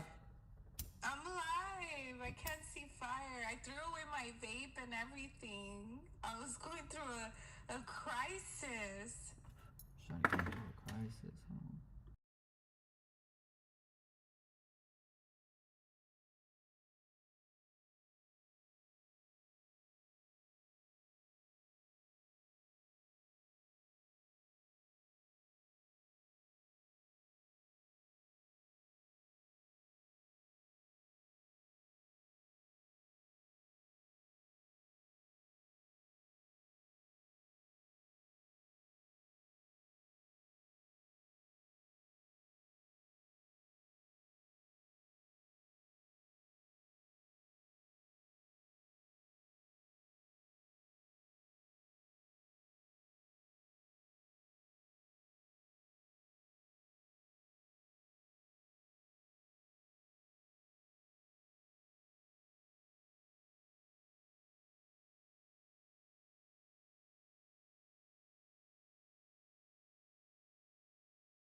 Oh my god.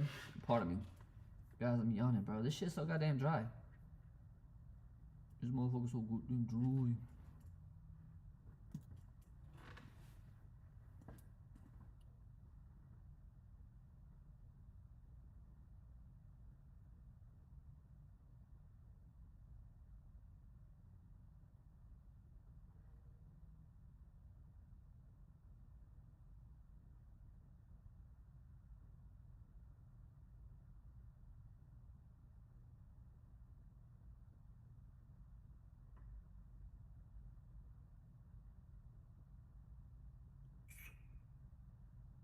Need some food, my boy. We going lemon pepper from Wingstop. That's what we doing. We going lemon pepper from Wingstop. I'm starving, guys. What's fastest? Delivery. What the fuck is the fastest food I get delivered? I'm starving. 8 p.m. We having breakfast. Nasuh, what's up, my boy? Oh, I gotta go to fucking.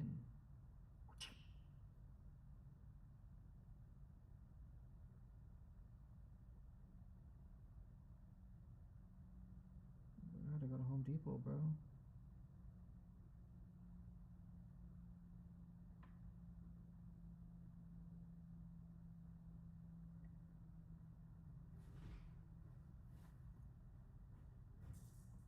So, my boy, what's up with my guy?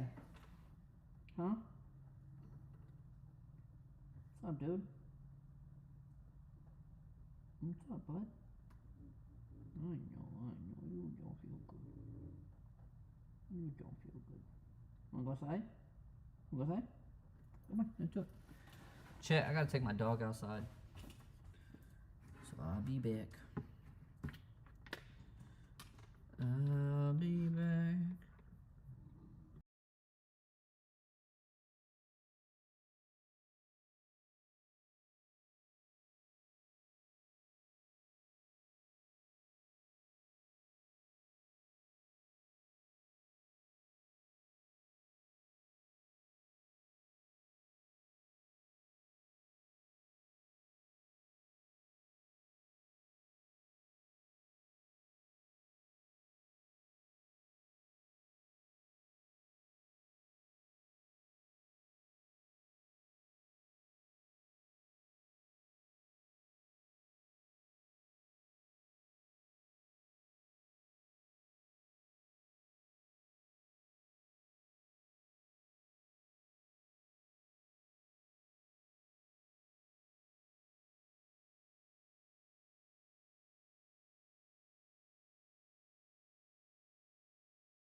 Jetski.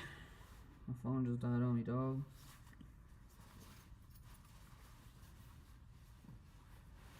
My phone just died on me. I gotta wash my hands off me, bro. You got piss everywhere, nasty. What the fuck, brother? Come on, Jay. You take a shit with your butt? You good? I know you can't use hurting, buddy, but there's shit I can do for you, bro. You just have to thug it out for a little bit.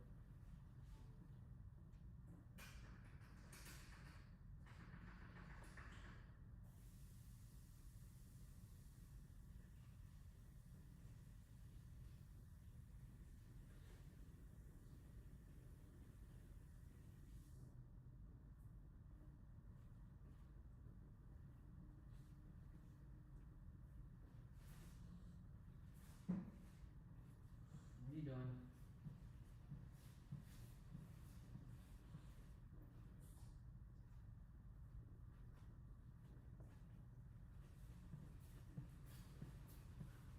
Chet, I gotta go to Home Depot.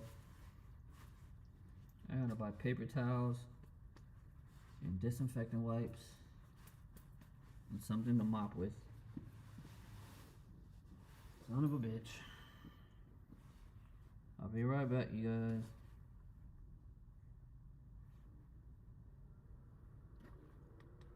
But I'm gonna play something for my guy.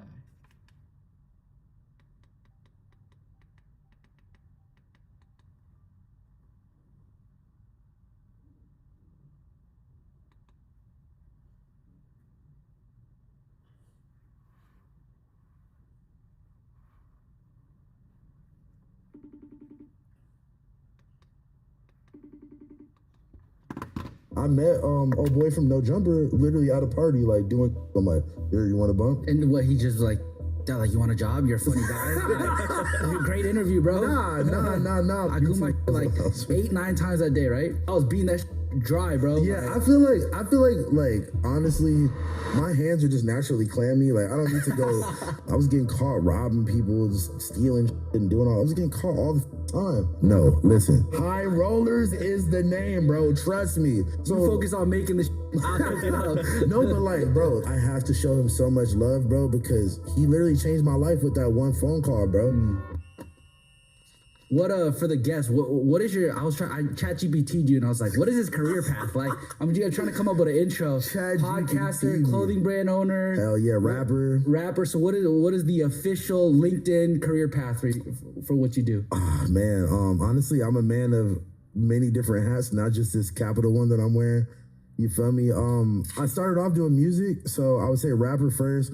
Podcaster second, clothing brand owner, motivational gurus, swag god, just hip hop historian. I feel like, yeah, man, I do a lot of things, man. How'd you get started in the space? Because I feel like every kid that moves out to LA, they want to do what you do. Fucking don't sleep, eat a matcha, smoke mammy. He pulled up in here, the windows was closed, and it still smelled mad loud. Like, how's that possible? The car is enclosed and it's still smelling like a pound of weed. You know what's crazy is that I only hit the blunt like once or twice on the way up here. I was like, let me be professional. It's 9 a.m. You feel me? That was her like smoking up actually. So, okay. But yeah, shit, man. I started making music first, and like, it's crazy when people ask like, oh, like, like how do you do what I did? But it's like, it was a very like specific time where like everybody was just outside mingling and partying and shit. And that's how I met a lot of people, which I feel like is not really like that no more.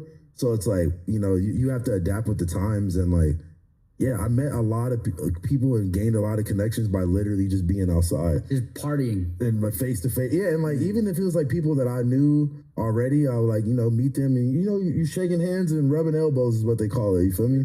And really it's just like networking and like, that looks different for everybody though, because like the things that work for me or the reasons why people fuck with me may not be the same reason why they would fuck with you. You feel me? You gotta like find your own little niche, your own little way to do it. You feel me? What was like your first big break?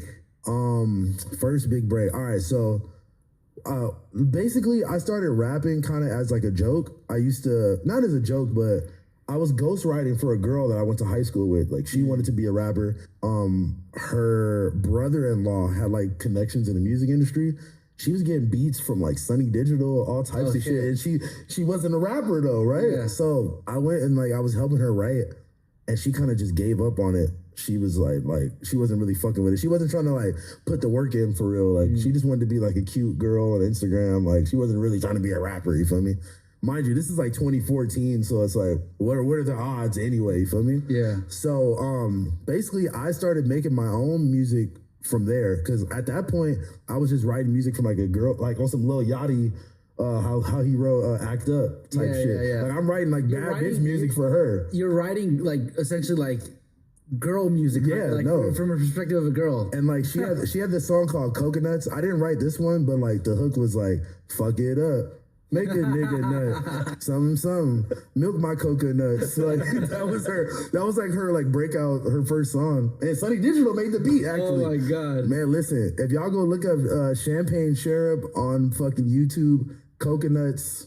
Yeah, that was this girl I used to write for. Make a YA nut. You know what I'm saying? Well, you can say YA. Yeah, make a young ninja nut. You know, that's crazy. So yeah, like all right, so boom. I was writing for her. She quit. Then her manager, aka her brother-in-law, was like, yo, like let's work on some music for you. So I started making my own shit, and like I didn't have a working cell phone at the time. And like I was always on like the jailbroken iPhones that you have to like text when you're only on Wi-Fi. I can't call you unless you got an iPhone. I could like fucking iMessage you or whatever. Yeah. So I just like my homegirl made a joke and like called me Lil House Phone one day, because they used to have to call me on my house phone for real. But this was like way past the era of people having house phones. This is like 2014, 2015. They still have to call me on my house phone. And remember, everybody was Lil this, Lil that at the time. So my friend like said that as a joke, and I was like, yo, that's actually pretty funny. So I made a song as Lil House Phone. Wow. And then it just kind of stuck from there. Yeah. How did you make any money off that song? So all right, one of my really good friends, my homie Ned Arb, he's a producer. He makes beats. He made beats for like Lil Peep, like hella like SoundCloud legendary like producer, right? He was my friend, and he is one of my friends, and he was already popping in like the underground music scene at the time or whatever, and he basically, I sent him the song as House Phone, and he kind of like pressured me to put it out for months, and I never did. And then he put it on, he dropped a verse on it too. He rapped and then put it on his SoundCloud, and it went stupid. It got like, I don't know, like, it was like 100,000 plays or something. That's a lot though. But that was my first song ever. It had 100,000 plays. I was like, oh, it's lit. So then I started dropping songs on my own shit. And yeah, like, I ain't gonna lie, you know, my face card was good. So a lot of people was fucking with me just off the energy. They wasn't even knowing my songs. Yeah. They remember seeing me in the bathroom serving them. Now I'm on the stage going crazy, and they was just vibing with me, you feel me? I feel like LA's the only place where clout is like a currency. Like you could have 100,000 plays on a song, make no money, but then you can somehow get into the club, get free drinks, free liquor, free food. But then it ends up like, you have to find out how to monetize it though, which is where a lot of people go wrong. So with me, I was able to start getting like these same parties that I would go to and meet people at.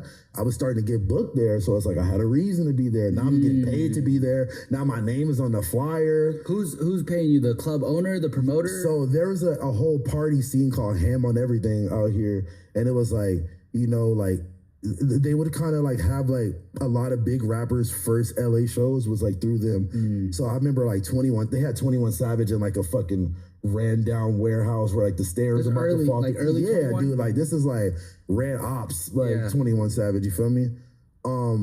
So like they just had a hold on like the youth in LA, because every poppin' rapper, like from like the famous Dexys to Larry June to fucking, oh my God, I could sit in Chief Keef, everybody you could think of has done the show through these people. And like, yeah, they was fucking with me. So I got to perform there a lot. And I met a lot of people just going there, and like it was like a community for real. Yeah. Which there is not today, man. There's no community no more. Why is there no community? Because all these kids are on fucking TikTok all day and buying little boo-boos and drinking matcha all day, bro. These niggas ain't outside. But also, the times have changed though. You can't be outside like that no more. We was outside doing drugs, bro. I met a lot of people doing drugs. What kind of drugs? Like weed out here is not even a drug. Weed out here is fucking a cigarette. Yeah, no, like I mean, bro, we just used to be drinking and just playing with our nose and all type. Like I used to be taking Xanax and all types of shit, bro. But to be honest, that shit, like I said, that there's no way that could have sufficed past the time that it did because. The fentanyl shit started happening. Niggas started dying. People that were like regular, normal, functioning people started fucking turning into real deal addicts, and you start seeing niggas homeless and on Skid Row and all types of crazy shit. So I do not advise to take that route. That was like a lightning in the bottle type thing. Like I met old boy from No Jumper literally at a party like doing coke. I'm like, here, you want a bump? Yeah. Like, and what he just like. Coked out like you want a job? You're a funny guy. Like, great interview, bro. Nah. But see, this is the thing too. Is like, this was also really early on, and like, at the end of the day, like, I was just tapped in like super early, and I knew him for a minute, but I wasn't asking like, yo, let me like come on the show, whatever, blah blah. He thought I was funny. Every time I would see him out, he pulled a camera out, put me on the vlog or whatever, and then he asked me one day, yo, you want to come be on the show? And then, like, by that time, I was, like, still early on in rapping and, like, barely performing and shit like that. So, as I was, like, on there more and putting out music, it was kind of, like, coming together at the same time and it was honestly giving me a lot more eyes than it I probably would have if I wasn't on this, like, big platform so often, so early, you feel me? Were you getting paid at this point, or was it Hell no, nigga. I was working for cloud money? Listen, well, like, okay.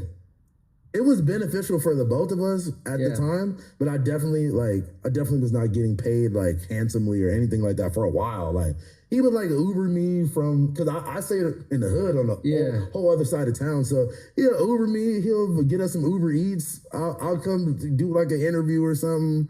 He might give me some pocket money, he might not. It depends. Like, it was like little situations like that until I was like, like, I understood the value of, like, the audience fucking with me and, like, building a name and having followers and all that shit. So I wasn't really tripping off of getting, like, dollars in my pocket at that time. Because, honestly, it led to, it led to exposure that you can't pay for. Yeah. You get me? So sometimes you got to know, sometimes people will fuck themselves out of a situation because they're too focused on trying to get too the hungry, bread. too greedy. They want it right then and there. They're trying to get the bread like immediately. And it's like, bro, you gotta work your way into that. You feel me? But trust me, once it came, I was there for a little bit, and I'm like, all right, I'm starting to see my value. Like, all right, nigga, let's cough up some bread now, man. What? I feel like that era was like a crazy era. What do you think made it like blow up? I feel like that whole scene of music, it was really popular, but it wasn't being covered for real. Like the kids, like, bro, the kids that were listening to all that shit, it was like overpowering the mainstream music at the time, but it wasn't no like heavy coverage of it. It was like the big media music guys just didn't know, or they weren't willing to fucking do that shit. They were too grown to be tapped into that shit, bro. Like, Ebro is not listening to, like, XXX. Or, like, you get me? Nor is he trying to, like, go out here and fucking set up an interview and do all that shit. Hell no, he's not going to these dirty warehouse parties with the Suicide Boys and whoever the fuck was popping at the time. You get me? Like, imagine Ebro being at a Suicide Boys show. Like, come on. Or Peter Rosenberg, bro. Like, come on, bro. Or even, like, Charlemagne. You feel me? So it's like, there was no medium. It was either, like, the mainstream shit, and then nobody was covering the underground shit at all. And then, fucking, man, you got to get that nigga's props, man. He figured it out. You feel me? Do you guys still have a good relationship today, or is it kind of... Nah, I don't talk to him no more, but, like, honestly, I don't even hate the nigga. I'm not tripping, man. Do you, bro? I'm doing me, you feel me? So I'm not, like, I'm not trying to be, like, best friends with the nigga. I'm not even trying to be cool with bro, but it ain't no issue with me, man. I got too many other things to be focused on. You feel me? And, like, oh, man, so many people that, like, left that situation too, and like they just like, I don't know, like they all be talking about each other and arguing and shit. And I'm like, I'm trying to stay far away from that. I'm trying to lock in Like our podcast, we don't even try to be on no drama shit. Like we be really chilling. We be trying to get fly and talk about funny shit, man. We be talking about gooning and stupid shit, bro. What's the most amount of times you've gooned in a day? Like, I mean, mine.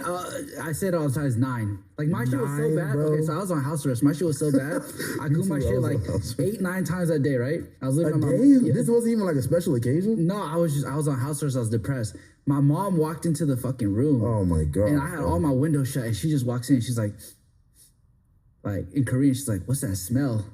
You know, and I'm just like, bro, there's fucking 9 loads of semen in the air, bro. That's the smell. Like, so what's the most amount you've done, bro? A day? It just smelled like sweaty palms and lotion in the room. It just smelled like depression, fucking semen. You probably hadn't sweat. showered or like ate nothing. You just forget. No, I ate it was a leftover fucking chicken wing oil in there. Like it was just, probably the worst smell. Were you using the chicken wing oil as like lube?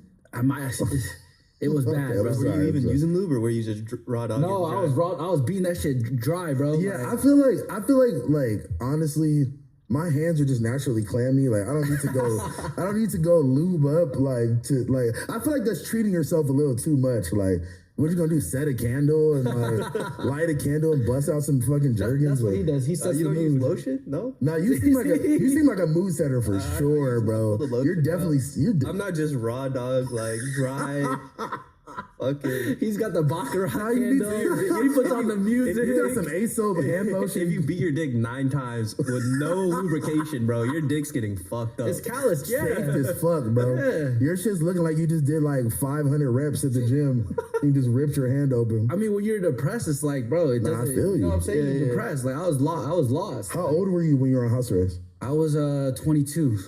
Damn, bro. I was like, I think I was 16 and a half until a little after my 18th birthday. How long was your, like a year, 2 years? It was like a year and a half. Like you had the ankle monitor on shit? Yes, bro. And I don't, listen, honestly, by the grace of God, I don't know how I didn't get violated, bro. There was a time where I was gone. Like, I had got approved to like go to like my summer school or some shit to sign up or whatever, right? The homegirl picks me up, bro, boom, we hit the road. We don't even go to the school. We go to like function or some shit. Like, we went to go, the girl that I was with, we went to go like visit her sister or some shit like that. We go, they get drunk as fuck. The girl that drove me is like passed out, like drunk. Mind you, she drove. I had driven a car on the street, but like not on the freeway. Yeah. And we're on the other side of town. My ankle monitor is red, it's beeping, it's going off. I'm like, I have to damn near throw her on my shoulder, put her in her car. We drive back to the other side of town. Remember, I'm on my little house phone shit, so I'm on my jailbroken iPhone. My mom got an Android. She can't even contact me, right? Yeah. So I think I had called her from the girl's phone earlier the day, was like, yo, I'm gonna be back at this time. So she calls the girl's phone. She's passed out. I don't answer. I'm just like, fuck, like this shit been beeping for like 2 hours already, you feel me? Nigga, I get back home. This is some weird motherly spider sense shit because I'm trying to struggle to get the girl out of the car. I can't leave her in the car because we in the hood and she's passed out in her fucking Camry.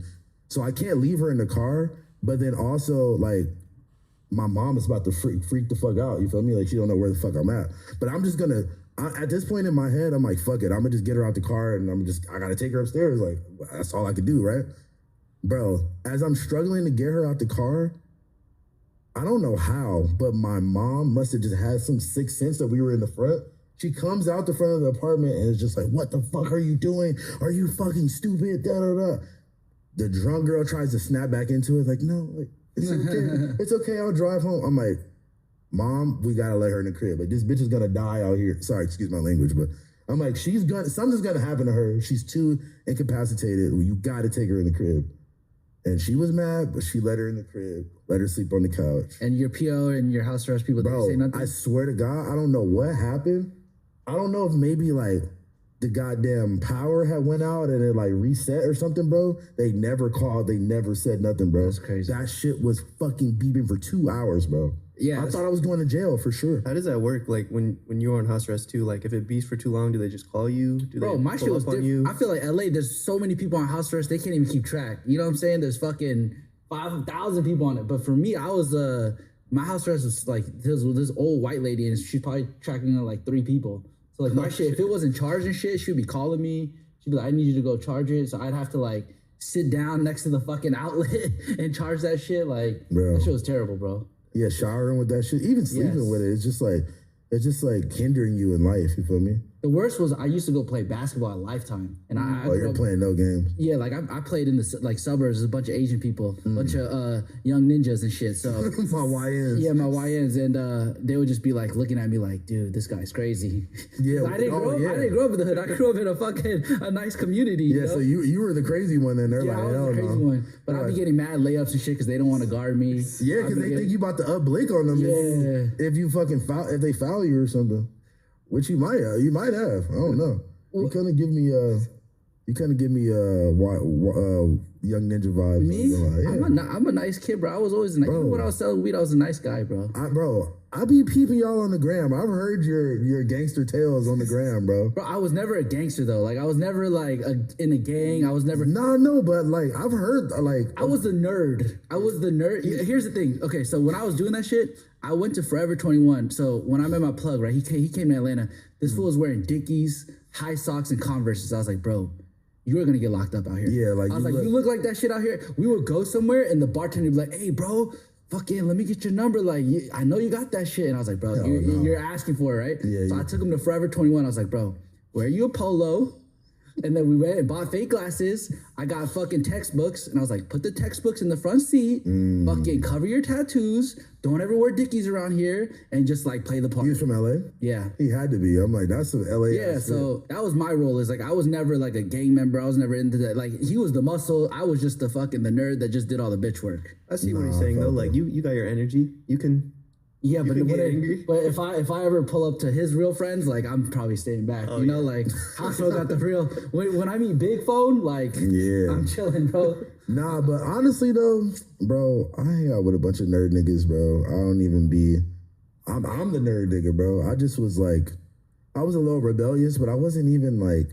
It made no sense. I got into so much trouble as a kid, but like I knew people that were doing way crazier shit than me. Like I was like the calm one. So I didn't understand how I was getting into so much trouble. And then that's when I realized, like, yeah, maybe I'm just not meant to do this shit. Like, I was getting caught robbing people, just stealing shit and doing all. I was getting caught all the fucking time. That's crazy. And I'm like, bro, like, they were trying to charge me as an adult for, like, stealing some kid's iPhone. I'm like, bro, like, I ain't even do nothing to the nigga.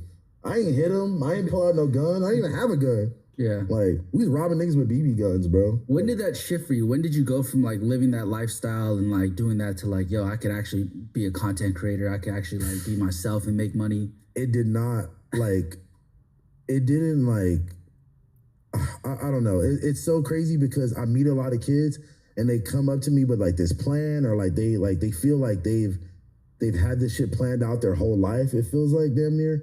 And a nigga like me, bro, I have no other way to say it besides like, I didn't plan to do none of this shit, bro. I swear to God.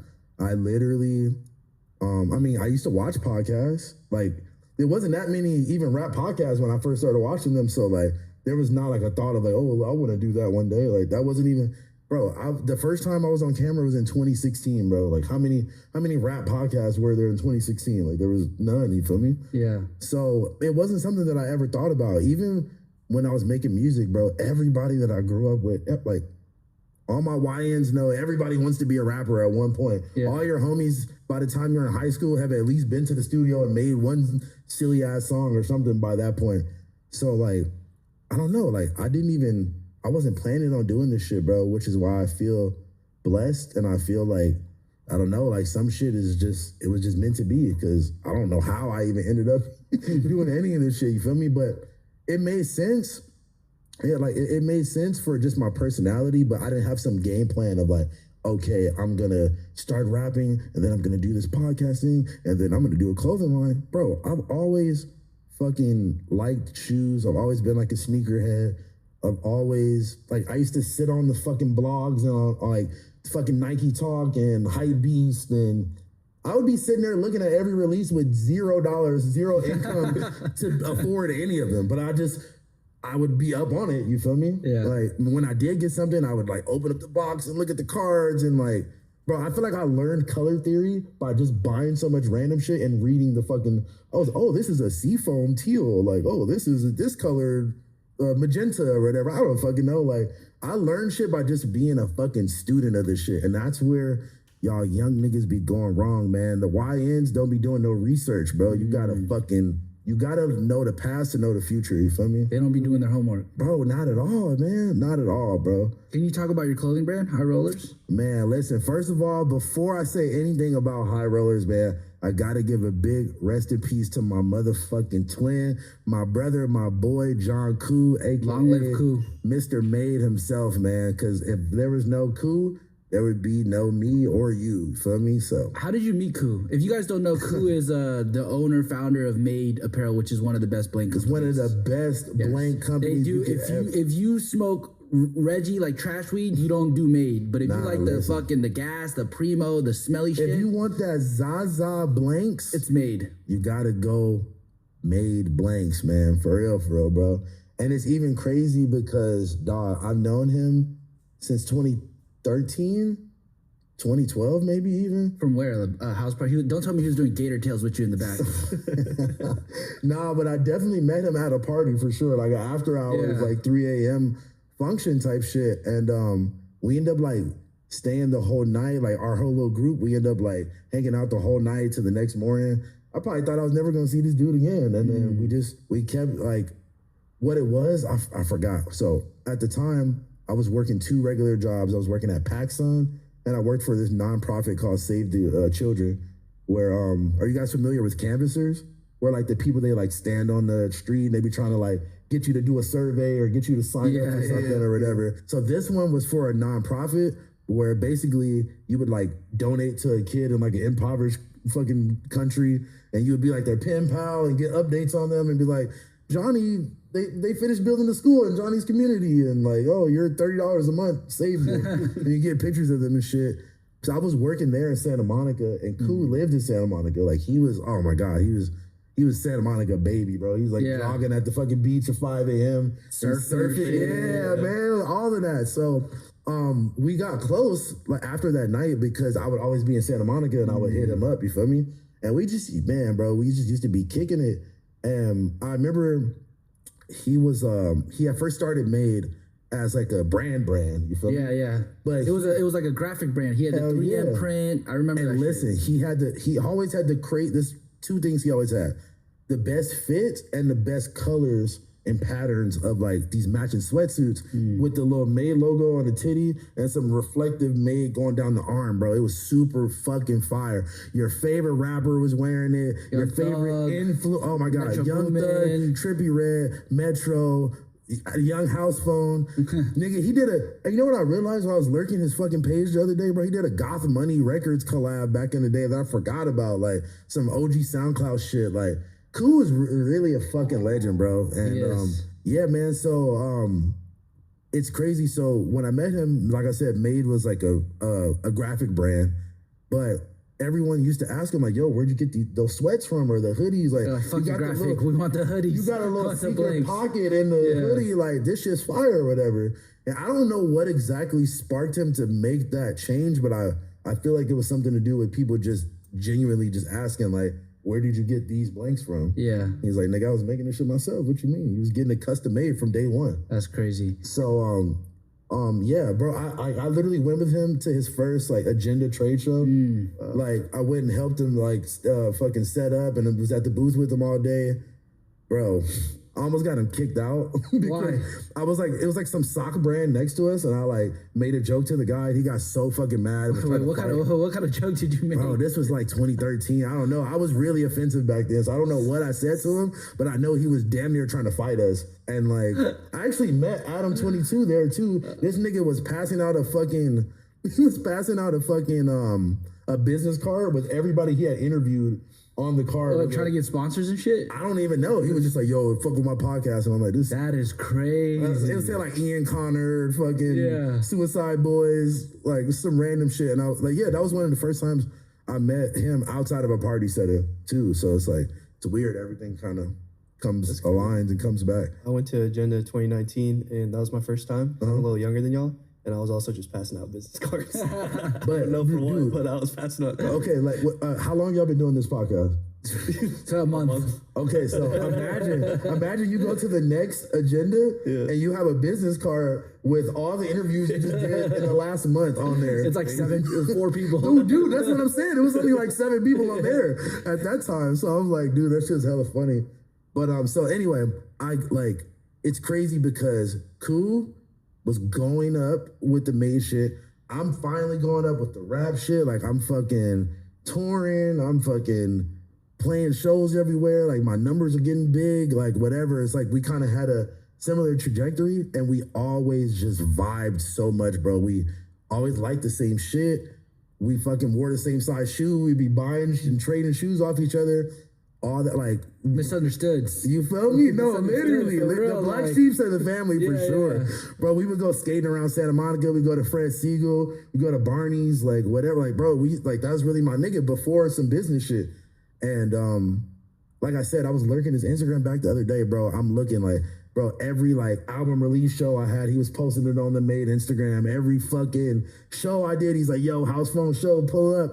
Even like the first time I was on No Jumper, I was wearing a Made shirt. My first album cover, I'm wearing a Made shirt. Like, bro, I didn't even realize how locked in we was until I just re-lurked our friendship the other day. That's and I was crazy. Like, that's really my nigga, bro. And long story short, we both going up at the same time.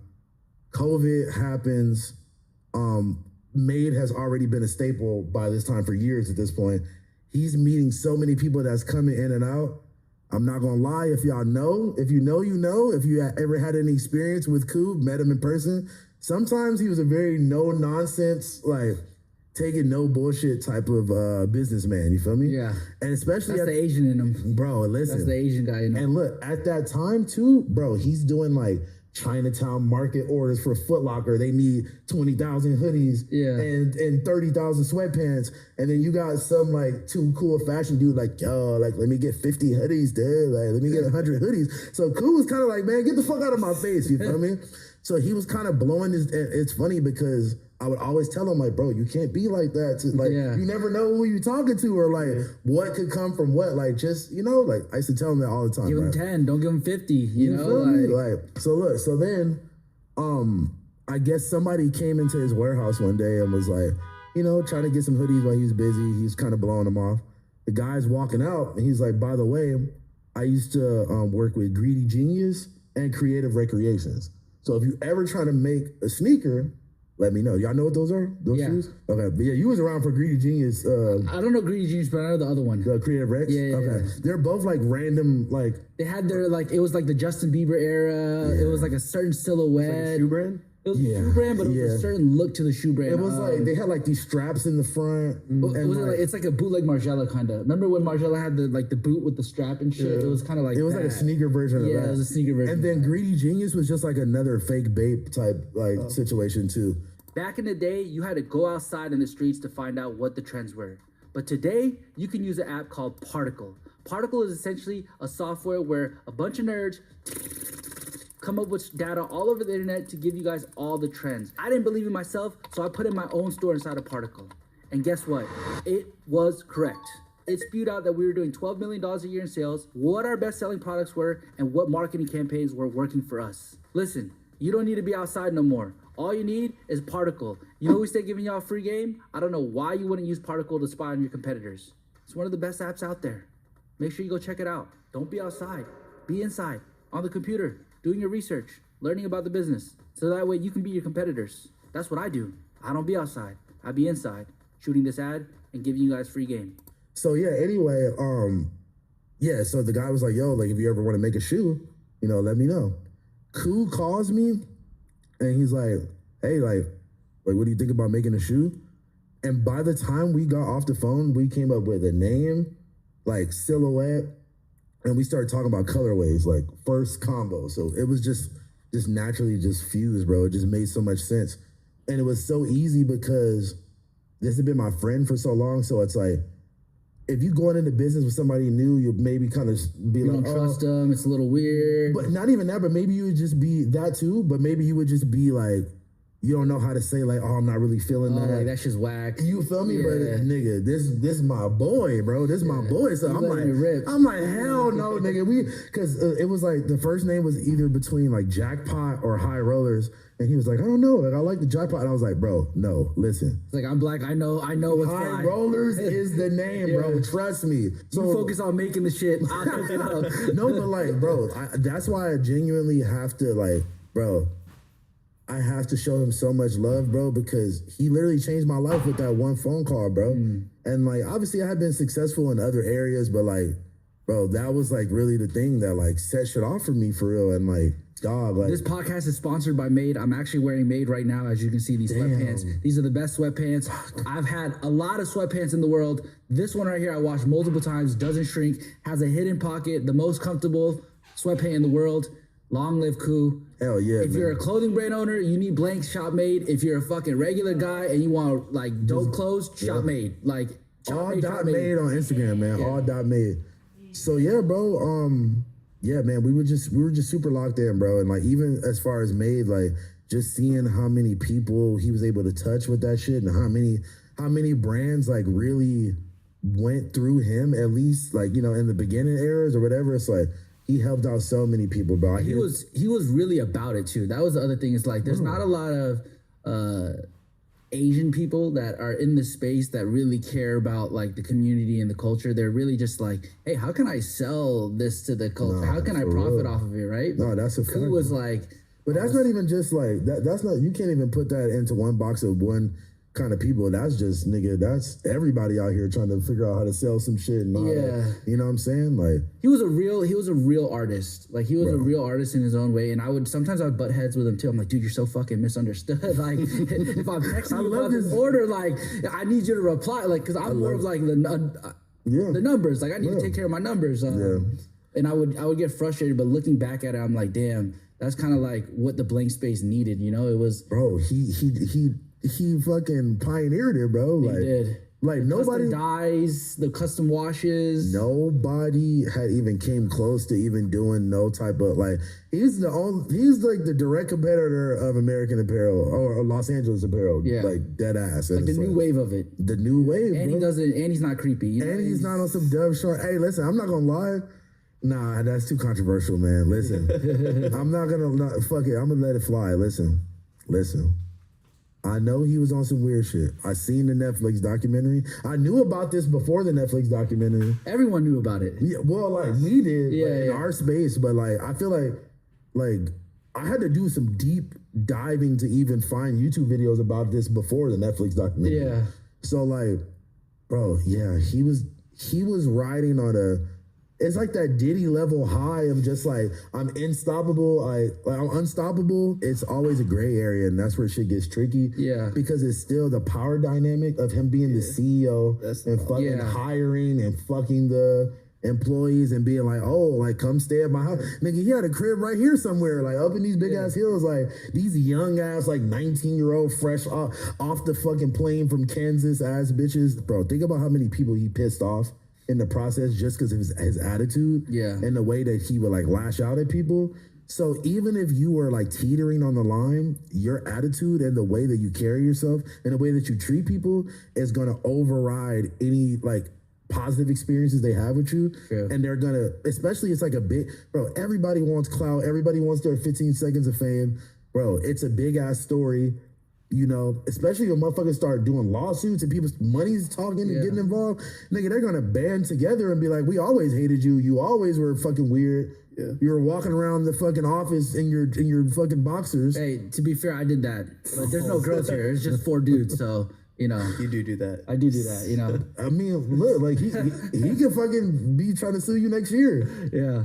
I will also say it's he thought of the reality and got scared. He was like, fuck. It's also like, I think when you make great art, I think you have to push yourself. You have to be a psycho. Some of my most viral videos, I'm fucking manic, bro. Like I'm not like the one that got 1 million views, like bro, I literally did not sleep at 4 a.m. I'm in the warehouse moving 800 boxes. Like that is not normal. Yeah. You know, like, yeah, maybe I'm not like taking advantage of girls, but I'm taking advantage of the boxes in the warehouse and like, and I'm going crazy, you know? So it's like, I think there's a certain line of like, people love great art. People love polarizing things. Nobody would buy his blanks if he was a fucking boring guy. No, but they're just the best blanks though. Like they really are. Like besides made blanks, go shop all.made on Instagram. But no, like honestly, I think again, a lot of people don't go do their research nowadays. A nigga like me, I only know about who he is because I was just like, you saw the Vice documentary. No, but I'm talking about like, bro, like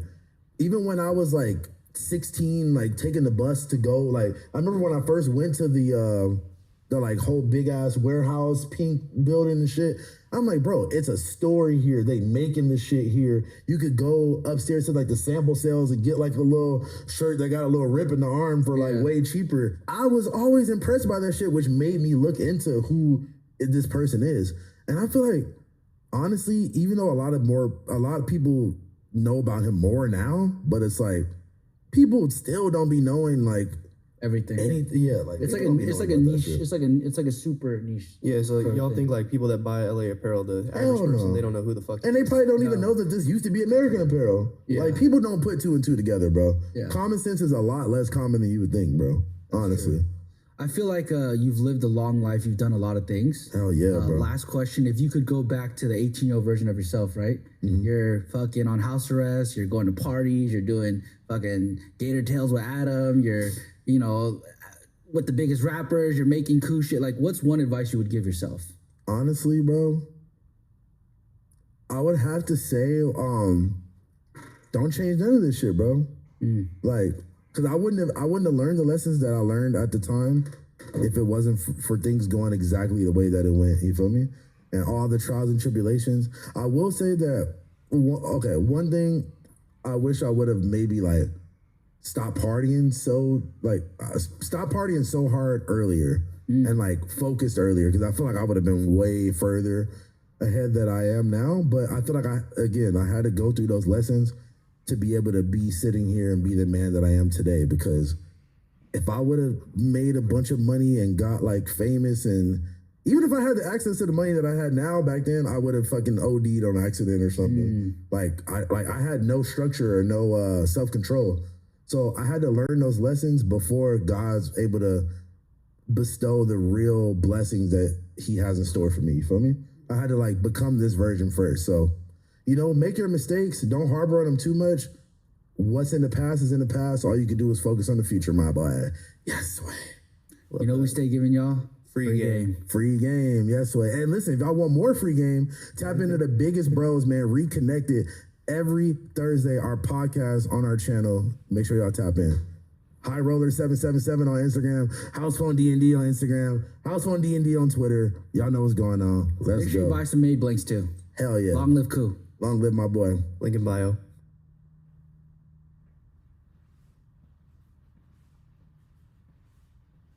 Hey, this interview is brought to you by our good folks at Imperial Extractions, ladies and gentlemen. Now check this out. If you want a free 2-gram pre-roll delivered right to your door, they got you. Go get a free 2-gram THC-8 diamond-infused pre-roll with any order right now. We're talking about 1.5 grams of top shelf flower and 0.5 gram of pure THC-8 diamonds. ImperialExtraction.com, promo code bootleg, and you're gonna get this for free, delivered right to your door. Let's get to the interview.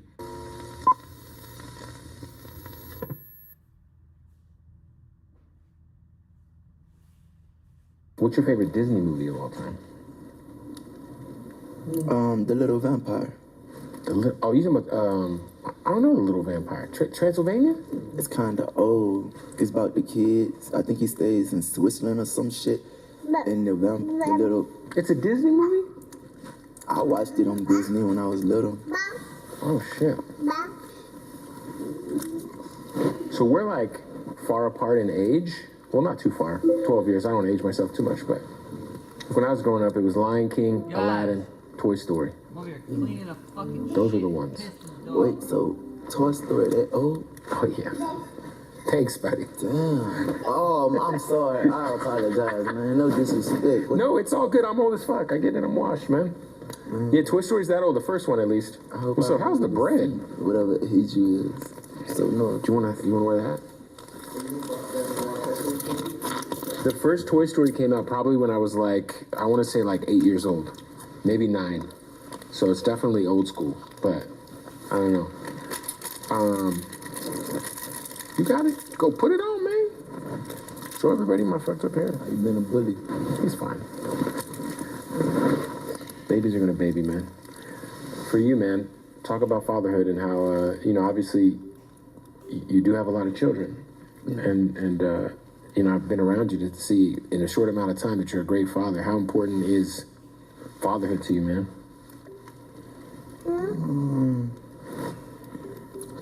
Not really big on it, to be honest. What do you mean by that? You're not big on it? Like you're a family man. I'm here with you. I see it.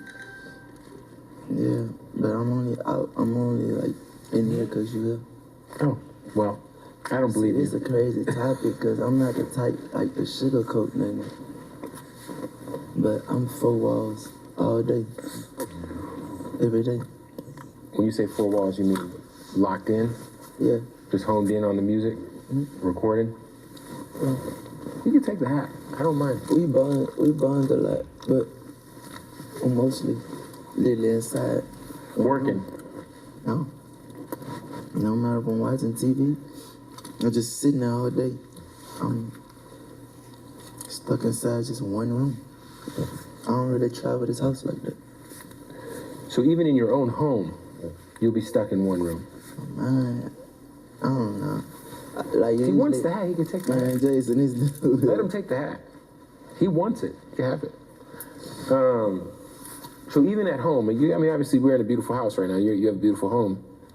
You'll still kind of just stick to one room in the house. Yeah. What do you think? Why is that? You think, man? I don't know. I would say I'm like I wouldn't say I'm going through a lot. I'm just me. Do you find yourself, I've heard you refer to the music as therapy. I am going to need this hat actually because this is bright. Do you feel like being alone in your thoughts is a form of therapy for you? It's kind of my way of staying sane. Being by yourself, being secluded, relaxing. Is it watching TV? Is it writing? Is it? I don't do no writing. Yeah, watching TV and a video game. What is your go-to movie, TV show? Like, what about TV shows? Like, what are you watching? What are you binge watching? What's Young Boy binge watching? Man, I'm boring. So what do you watch? Nothing but old shit. What's old to you? Because what's old to you might be... Like, I watch The Sopranos. Greatest, maybe top 2 show ever. I watched The Godfather just back to back. All 3? Mm-hmm. Third one's the worst one, right? I think it's like one... It's kind of the best to see his growth, but you learn that, like, it kind of give you the thought of, that's why you need to stay dangerous. That's true. That's why you need to stay dangerous. So you love Sopranos. Yeah. What about Breaking Bad? Did you ever watch Breaking Bad? Oh yeah, I watched that with my wife. A couple episodes. Probably, yeah, a couple episodes. I like it. Breaking Bad's crazy. The Wire's another one. If you love Sopranos. I watched The Wire too. Did you finish it? Yeah, I watched it twice. The whole, like, every season. Me too. I just rewatched it when the pandemic first started. I showed my wife. And it made me realize, like, I don't know, it just got better the second watch. Like, Omar Little has got to be one of the greatest, like, TV characters ever. Like, who was your favorite character on The Wire?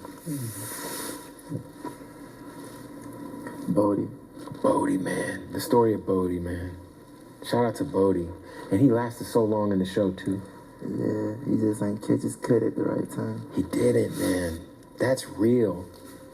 I feel like somebody should do, it could be you, anybody should do a song from the perspective of Bodie. Like, I think that would be crazy. Cause Bodie was he hung around. He survived for so long in that show. Yeah, they hard too. It was fucking over on bad. For sure. That's dope, man. Yeah, so The Wire is my favorite show of all time. What about video games? What are you playing right now? Watch Dogs, Love Watch Dogs. Red Dead, and Madden. Red Dead Redemption is amazing. We were talking earlier about it when you were on your horse, but if you're on Madden, what squad are you picking this year? I've been running with the Dolphins a lot. Tyreek Hill is a cheat code, right? Yeah, that team is like strictly speed on offense. My son murders me with Tyreek Hill every single time. Yeah, he's kind of hard to guard. He's like the wide receiver Mike. So back in the day, Mike Vick, when he was in Madden, Mike Vick was kind of the cheat code in Madden. What's up, man? And I feel like Tyreek Hill this year is the cheat code. Get a high five? No. High five? Yeah. Man, I miss having a 1-year-old. My son's 18. My son just turned 18. I got a little grown ass man. That's his favorite word. What? Yeah. Yeah. Yeah, pound it. There we go. Yeah. You're learning your words. You want the hat again? You can have it for a sec. It's bright though. Hey, what up, y'all? I'm excited because I'm going to be flying to Tampa to DJ the Odd Sox holiday party next week. And of course, as y'all know, Odd Sox are OG sponsors, our family, the most comfortable socks in the world. Want to give much love to Odd Sox for always holding us down at the Bootleg Head Podcast. Now, it is the holiday season. There ain't nothing like getting you a pair of Odd Socks for your loved one, getting some underwear, getting a hat, whatever you're into, they got it at oddsocksofficial.com. Promo code bootleg, save 20% off. 20% off at checkout right now. All the licenses, WWE, Hooters.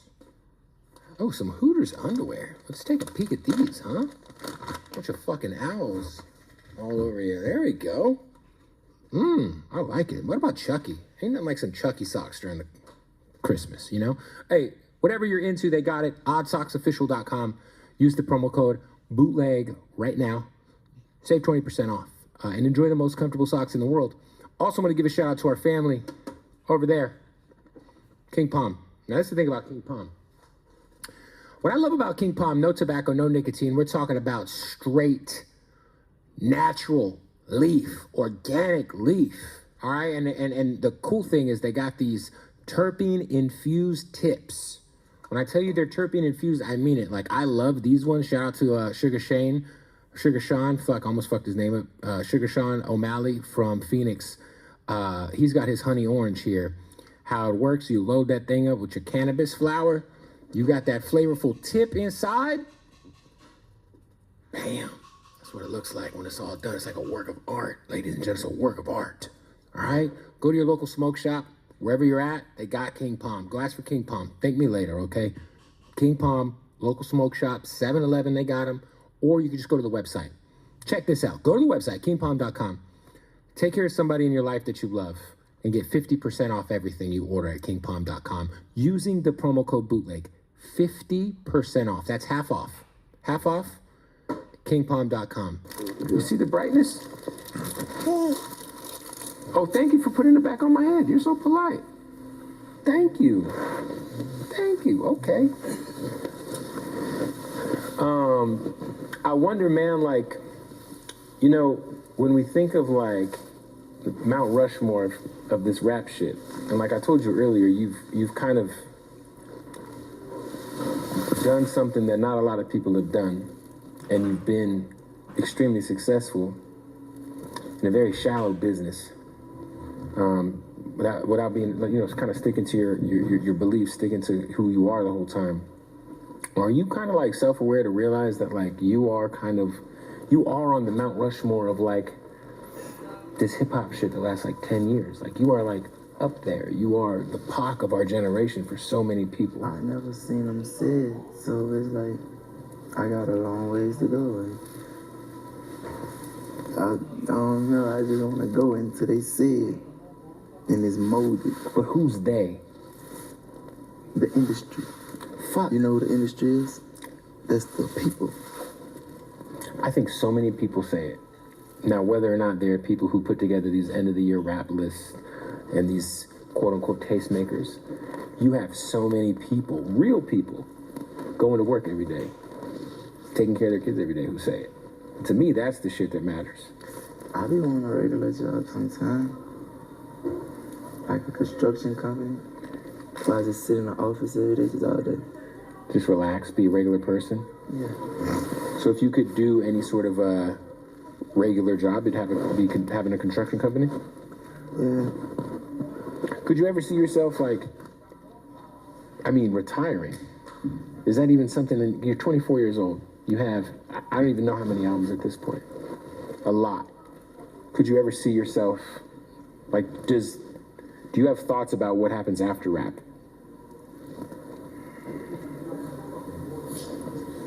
I'm kind of set on going to jail right now, so I don't really think about too much. Hey, you want me to put you over here? When you say you're set on going to jail, what do you mean? Like going back? Like you think that that's just in your fate? I guess that was my life. I don't let it bother me or no shit like that. You create the bed, you make the bed you lay. Yeah. So that's kind of where your head's at when you think of the future. Still. That's interesting, because I do think, shout out to Donnie Brasco that's on too right now. Shout out to Al Pacino, all-time GOAT.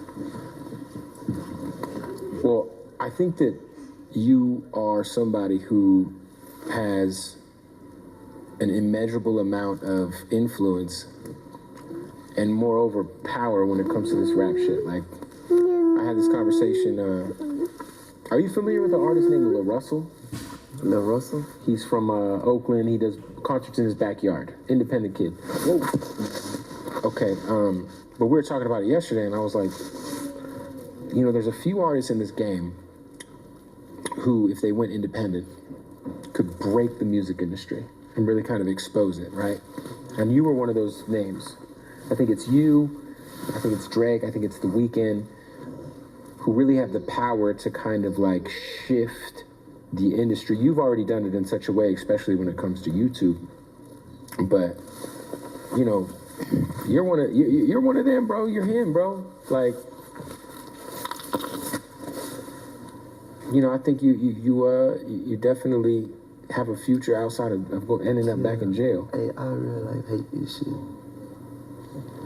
You real life hate? This shit take a toll on me. Yeah. My wife. Your kids. Just the music industry. Being famous. I wouldn't blame it on the industry. It's all about how you go about it. And I'm not that strong. That's important to be self-aware about, man. I cry a lot. Literally. But I'm at a point I know it's okay. Like my wife, I don't know, bro. How much therapy have you tried to go to? I know we talked earlier you've gone to rehab, but therapy is an important tool in anyone's box, not just yours, but anybody's box, to kind of deal with some. I mean, not everyone's as strong as we try to portray ourselves to be. I tried it when I was 18. It was court ordered, and I finished it. Yeah, I think the court ordered shit's different, though. I think you could have. Do you remember? Listen, you're a Sopranos guy. Remember Tony had a therapist? Yeah. You remember that? I thought that shit was gonna get him killed before I actually finished the show. For sure. Yeah. But Tony went to therapy, man, and it helped him deal with so much. Because, I always say this, for whatever reason, men in this world, we're not allowed to. Society doesn't. They frown upon us being hurt. They frown upon us having feelings. We're supposed to hold it together. We're supposed to hold down the kids. We're supposed to hold down our wives. We're supposed to pay the bills. And I feel like if you're the head of your household, if you're the head of your crew, if you're the leader, who do you talk to if you're going through some shit? You know what I'm saying? Do you have that person, or do you just internalize it, put it out through the music?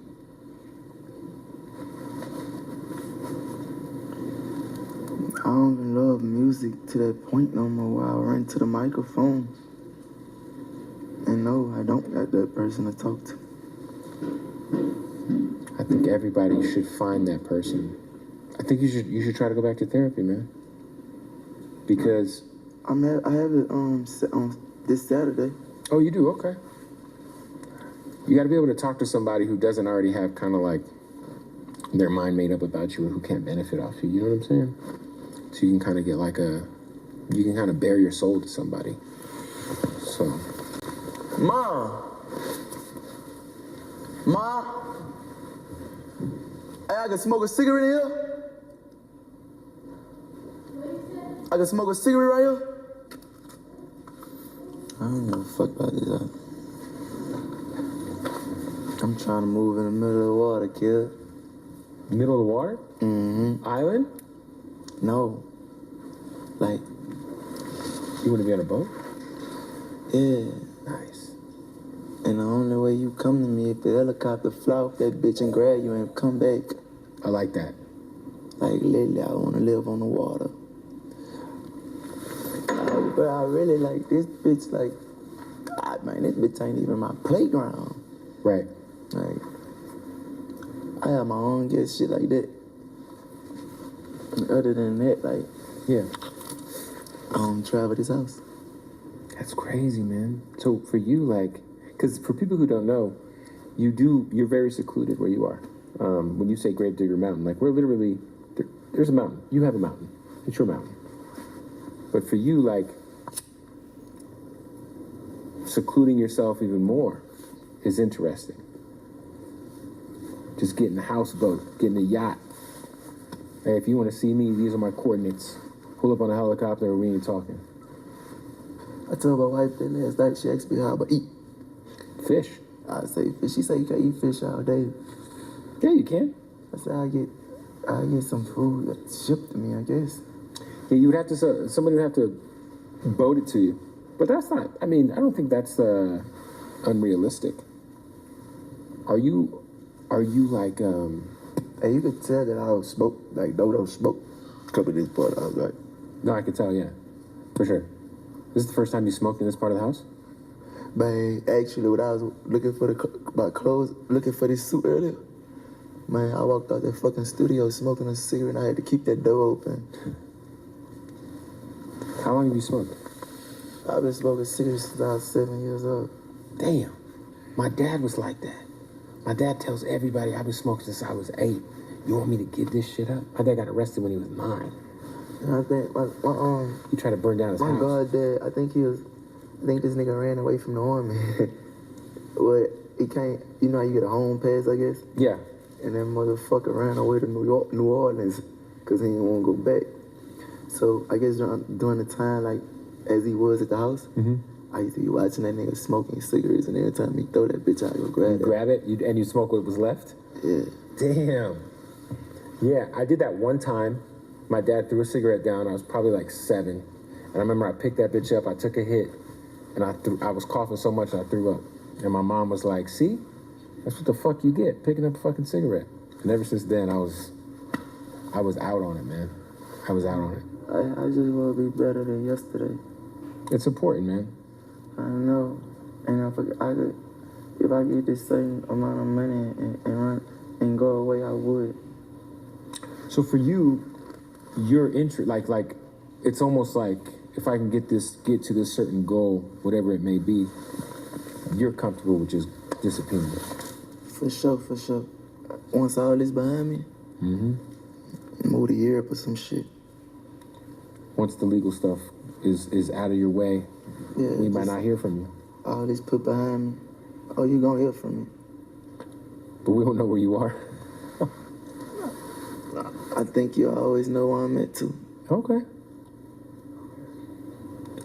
It's been what, 3 years now since you've been dealing with the current situation? Almost 3? Yeah.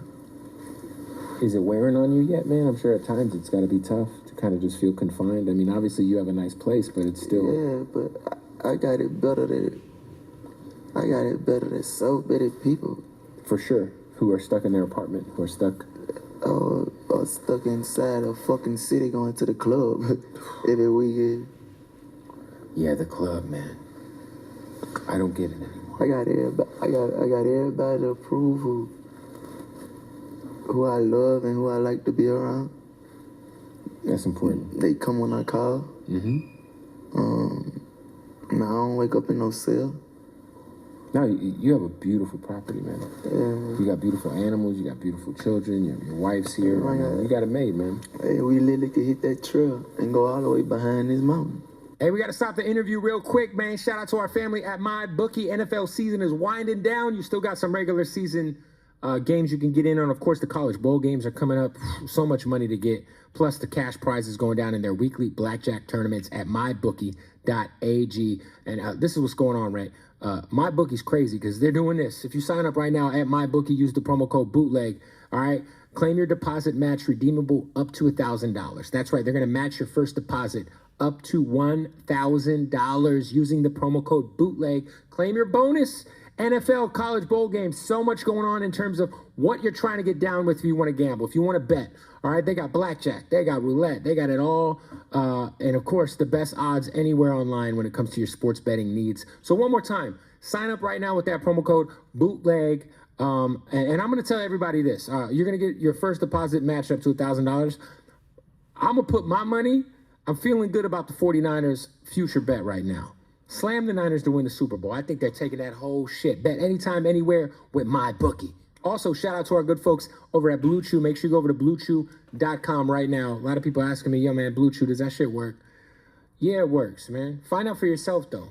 Blue Chew's legit. Same active ingredient as Viagra and Cialis. But if you want to know if it works, they're going to take care of you with your first month for free by using the promo code BOOTLEG at BlueChew.com.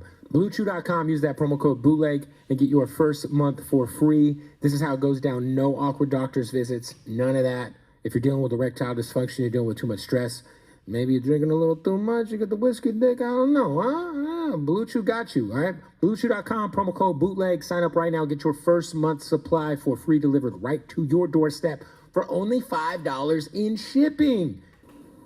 It's crazy to see, like, the things that, like, you know, your environment changes you, it teaches you things. Like, for you, like, do you feel like you've kind of adopted, like, being like an outdoorsman a bit? Because I feel like you got to kind of embrace nature if you're going to want to really get into it. Like, I want to learn how to fill my backpack up on my own, go up in the mountains, start a fire, cook something, eat it, come back. Like, survive. Yeah. You ever watch those shows on Netflix where they're naked and they have to survive in the middle of nowhere?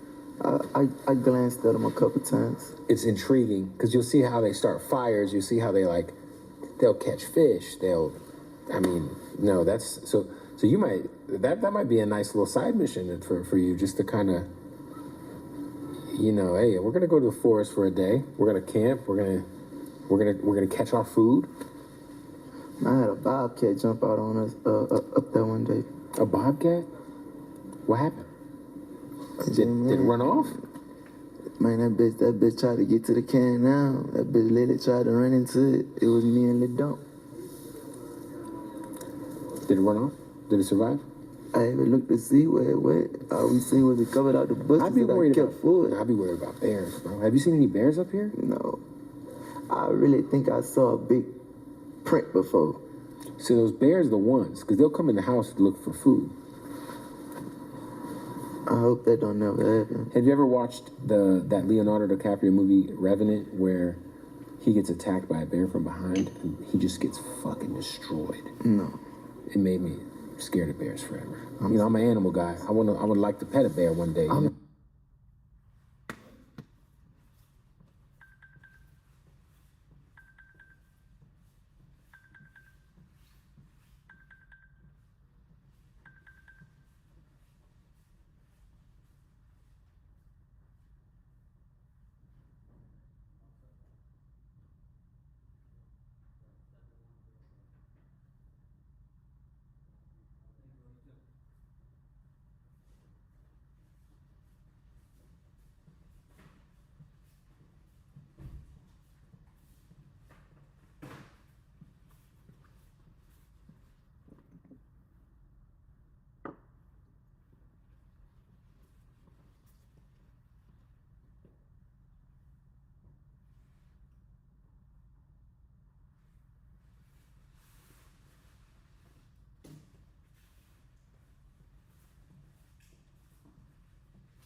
going down the rabbit hole. Why did this happen? So what I believe happened is when we talked to Keisha Kayor about what she does to help protect the brand of, Gucci and her as well when he's going through his episodes. And I believe that Nicki Minaj is responding to that because it's one or two things. It's either that because she talked about keeping him off of social media and deleting apps. And we have that clip. We'll play it in a second. But fans were having a conversation about whether or not Nicki Minaj's husband should be doing that for her. Let's take a listen to what Keisha Kayor said about the apps and deleting them when she was here. For you, what was it like? I mean, because we're talking about Kim, what was it like just trying to protect the business that you guys have built while I have a system. I take his apps off his phone. First thing I do, I delete Instagram. I delete everything. Even if I gotta change his password, I'm changing it because I don't need the public to know he's having an episode. You realize you never know about any of the episodes since September 13th because I control that. Because you're not going on Instagram, you're not going on Twitter, it's deleted. And I just control everything at home. And now before the episodes come, I catch it. So that's why he hasn't had another one. And how you catch that is he doesn't speak to you. He wants to be left alone. You don't eat, he does not sleep. Text messages, there's a period after each word. And I'm like, you're going through an episode, you're sick. No, I'm not, ain't nothing wrong with me. Why do you think that? You're not speaking to me. Well, there's nothing to talk about. I said, well, that's not how you speak to your wife. And I'm like, you're sick. And we snap out of it, right? Yeah, so. What that got to do with system or not? Because there's a lot of fans online having a conversation right now following our interview if whether or not Kenneth, who's Nicki Minaj's husband, should be doing the same for Nicki Minaj because she's online and there's a lot of things that she's saying and But that wasn't the reason she shot at Charlamagne, was it? No. Why did she come back Keisha? I don't understand. Like, what did anything Keisha have to say had to do with her? I'm not. Listen, at this point, I'm piecing together a puzzle, and I'm saying and Nicki is reading with the fans. Yes, that's what I think. Now, my second theory here is when we ask this question about artists that came from Gucci's camp not showing him love. Let's take a listen. I was super embarrassed and hurt by the things I said because, I wasn't well then, right? So then I got locked up. So a lot of those people who I was saying stuff to, they were like, they never gonna mess with me no more. So even when I got out 3 years later, I still was like, I apologize to Ross, Drake, Nicki, all the people accepting my apology. They just don't know it's like a weight off my shoulders because I hadn't because I was wrong. You like Gucci gets his just due as an iconic figure in hip hop and all the artists he put on. No, but it ain't what would you like to see, Keith? I would like all of them to acknowledge him, even if they win an award, acknowledge him because he gave you the stomping ground. Most people don't know Nicki Minaj came out of that camp, French Montana came out of that camp. Most people know half those people. We know, but most people don't know that. Migos, Stubbs. Like most people. Because they don't say it. Yeah. I'm still so confused. Listen, I'm just piecing together what I think. That was the only time her name was even mentioned. Those are the only two times. Well, so that was the one time there were 2 times her name was mentioned in the interview. The other time he talked about apologizing to her, and then we talked about her coming out of the Gucci camp. I really don't understand where all of this came from. That's just what I tried to put together. Yeah, because she can't be upset that we had Gucci and Keisha on here to have a much needed conversation about Gucci dealing with his mental illness, right? Like Gucci, a man who has been clinically diagnosed with bipolar and schizophrenia, a man who is on medication. Him and Keisha are up here telling their story that will help millions of people. Nicki couldn't possibly be mad about that, right? But I do agree with whatever you saw in the comments of Kenneth need to be doing the same thing. He should be doing the same thing for his wife that Keisha Kayor did for her husband. Absolutely. Everybody should have a person who is gonna help them when they hitting rock bottom or you know what I'm saying? Everybody has a Keisha Kayor who's going through having mental episodes. And I will always say too, Actually, we'll call you just with the test. Oh, whatever. Who gives a hot goddamn and I'm gonna be here to drag him again. But that's the thing, that's what I'm saying. Everybody needs support in that way. You know what I mean? Yeah. But they always say when people at their lowest and they're actually trying to help people, people will try to attack that. And that's what Gucci did with his book. He's actually really trying to help people that's going through and having problems with it. And because of that, sometimes he's going to get attacked. I know people who are really big barbs, like they follow her every move, and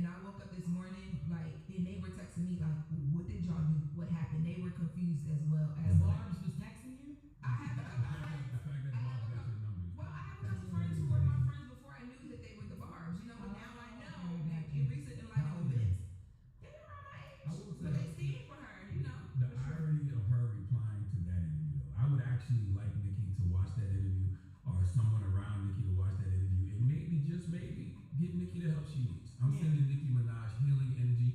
I'm praying for her. I truly hope she heals because that sister is hurt. Yeah, but the first step of it is realizing you got a problem. If she don't feel like nothing wrong with her, then what?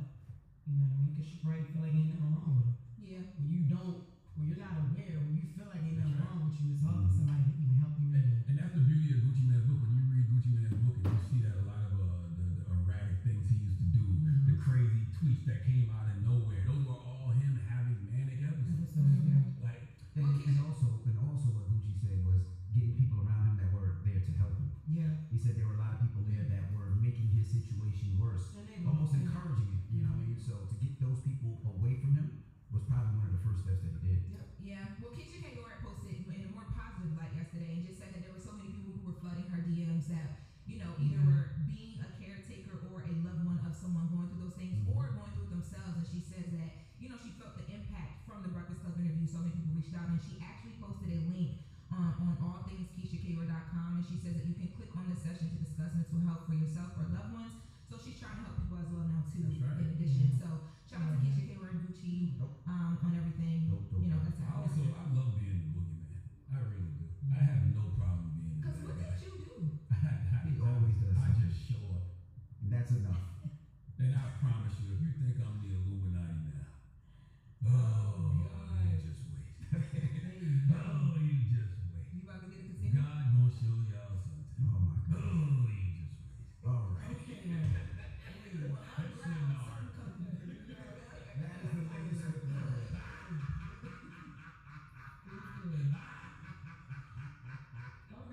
like the laugh from Michael Jackson. Like that was laughing Michael Jackson. It is around that time, ain't it? Yes, it is. Put on the Thriller right now, goddammit. It's that season, Ray. Put Thriller on one time. All right.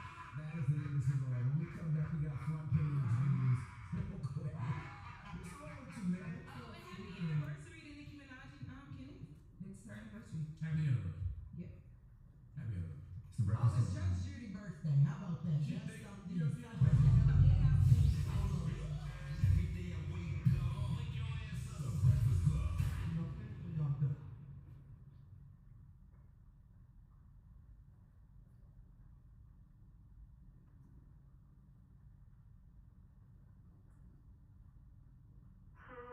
I'm home. So Dirk is in the news again. Yeah, man. This time, two things came out, and again, this is all alleged. Dirk is currently LA, I believe. Yeah, he's in LA, awaiting trial for his murder to hire case. So two things came out that he's alleged to have done. First one is, first they had him on phones, like speaking to people you're not supposed to be talking to, people three-way calls, you're talking to other folks. Okay. So then they said they found an Apple Watch. Then he had a cellular Apple Watch and was contacting folks. And then when they found the watch, he tried to destroy it. And then the other news that came out is allegedly, again, I keep saying allegedly, he's been trying to put hits on O Block members for not getting retaliation for King Von's murder while incarcerated. Oh. From the Apple Watch? I don't know from which device. Or a three-way. Putting out hits on the Apple Watch is some very nice shit to do. Y'all being more comfortable with this topic than the Dochi topic. It's crazy. It's what's really hilarious. Hey, Dochi, mama's at work. Hey, so Dirk's been putting it out on people. From his Apple Watch. Wow, it's so crazy. That shit don't feel like a movie. Oh my God. I mean, it's all alleged, but everything's alleged. Yeah, it's alleged. You know what I'm fucks stressing me it's up, alleged. fellas? It fucks me up that people see people go to jail and then they're surprised, they're shocked when they get in trouble. It's like, it's jail. You know, these are criminals. Of course you go to jail and break the rules. If the man say you can't make a three-way, the first thing you're doing is making a three-way. Even people was talking all that shit about Thug, like, oh, he's sitting on the phone, he's sitting on the phone. Y'all couldn't have ever been in jail.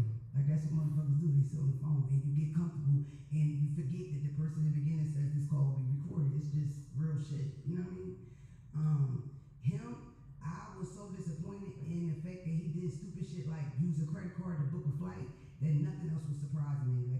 quickly like have in my mind he's lost it. Like watching how a lot of those guys in Chicago, how they grew, how they changed, how some of them didn't grow and some of them didn't change. Watching so many of them die or be murdered or whatever, running the same lifestyle. He just was too far gone to fuck up like that, and I'm disappointed in him. Dirk is somebody that feel like family because he's been out for so long. You watched him grow up or whatever.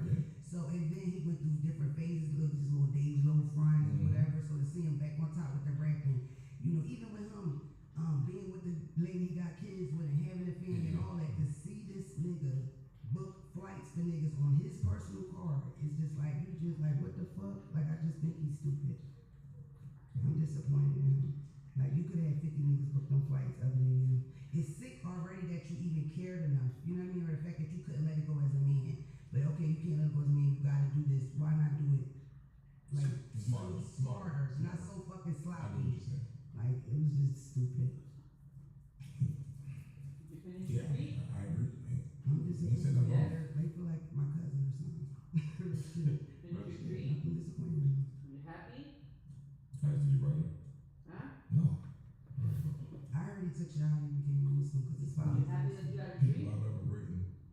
Yes. Surf. Or Pops. You go outside? Go outside? Come on, Cousin. go outside. Surf's your friend? Surf is like little bro close. Oh, okay. Look at my What sweater. you said you love? You said you love? Yeah, I did. Yeah, you love? Yeah, I did. You alright, strangers in prison? Fuck no. No strangers. I started to write Thug. I had to fight it. Really? I read this shit. You wrote letters to niggas you don't know? Like on some freedom fighting, rebellion shit? Or just send them encouragement. Keep your head up. Okay, you want something to talk about, right? Go outside? Check Come it out. Shit. What? What's wrong? What's wrong? Bring one of them wings back in your pocket. There's some fucking shit, bullshit. Bring it That's back. fucked up joke you get that eating chicken. Dump that motherfucking ranch and bring it over here. Real disrespectful. And they gonna look at For all the listeners, Joe is now eating a flat. First flats. He dumped it in ranch. No, so how come you only got chicken for one person? Me and him. I like chicken. You like chicken? Love chicken. Parks, you like chicken? I love chicken. And he got 15. Where any of y'all knew? Did you get chicken when you were new? He ain't never been Yes. new. That's the nigga Oh, you day got chicken one. when you were new? He ain't never been new. I ain't get no chicken. They met in third grade. Let's keep going with this nigga third. But go ahead, back to you writing. I want to say that's important. Just I write people sometimes when they locked up. Like, sometimes you get the information. He's going like this chicken right now. No. So it's two different things, right? So sometimes, obviously, I get probably 50 letters a week from people in prison. That you don't know. That I don't know. People usually ask me for help with their case. Sometimes it's just I like what you do. Sometimes it's help with their case. Sometimes it's can you connect me. I try to write at least 5 of them back a week. That's like my rule. 5 a week? You're such a good person. How long the letters? Mine are short. What I do is I read them because they're written by hand, and I write them on my laptop and then send them out. Okay, copy and paste, man. You know what I mean? John Jones. Ray say strong, hold your head. No, I'll copy and paste. Ray Smith, Donovan McNally. Copy and paste. No, I write original as each person, but they don't get long enough. You know what I'm saying? And then some people go too far, and then I gotta stop things. But then some people I reach out to, like if it's a high profile person who I think could use some help. I'll give you a perfect example. John Forte. He got caught up in a real fucked up situation years ago with the liquid cocaine. And that's how I got to know him. I wrote him and asked how I could support him because I was like, I thought he was wrongfully locked up. I mean, he had the cocaine. A lot of cocaine. No, but here's the problem. He had liquid cocaine in a briefcase, and what the feds did was they didn't weigh the cocaine based on what he had. They counted against him based on what it would be once it was completely in his powder form.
free. But the point is, it's our cousins, our brothers, our sisters that's going to get locked up and get sentences that they don't deserve. Instead of getting 5 years, they're getting 50. And that's the part I care about. Damn right, Mark. That's the part. It's not about them. It's about people getting 50 years instead of 5. In the same way that people who were selling coke versus people selling crack got different sentences. I'm not saying go sell crack. I'm just saying. But you're not writing John Forte and saying, hey, that was probably a bad plan.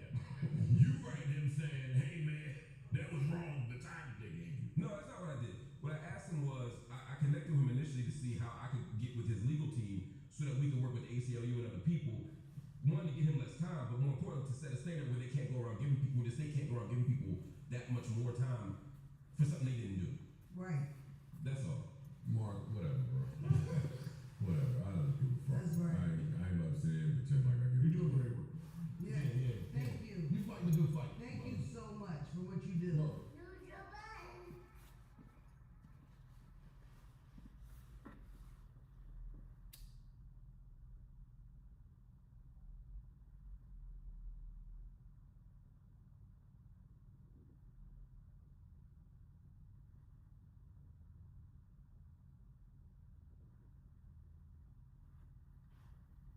Sweetie. Let's do it. Sweetie. She's so pretty. She is. Yeah. She is so attractive. She is. And sweet. And nice. Mm-hmm. That's you letting us know that you are in Sweetie Eye. Nah, I ain't no sweet. The music trash. The music's ass. Yeah, I ain't no high. She just a bad bitch. Like, I would buy it. Shit. If I had the budget, whatever she asked for, I would give it to her. Yeah, she's bad. How long? Yeah. She's spending the night. How about paying what you want? You stay the night, bitch. You gotta cook in the morning. Oh. You want some Eddie Johnson? We gonna pray together. Yeah. You see what she be in? We gonna pray together and all that. She can make me one of them little Who's the News flavor hot Cheetos setups. I don't give a fuck. Nah, I'm just like cool. Yeah, you're such a good bitch. You wanna go outside? So you say that you ate flaming hot Cheetos. You wanna go outside? Come on, let's go. With ranch dressing and sweetie made for you in the kitchen naked. Zero. Come I on. want to keep it that way. That's You what want I to go want. outside? Come on, Nasuh. Why you in the toilet the whole time we supposed to be? Wow. Y'all would need flaming hot Cheetos for naked sweetie. Okay. No. Please continue.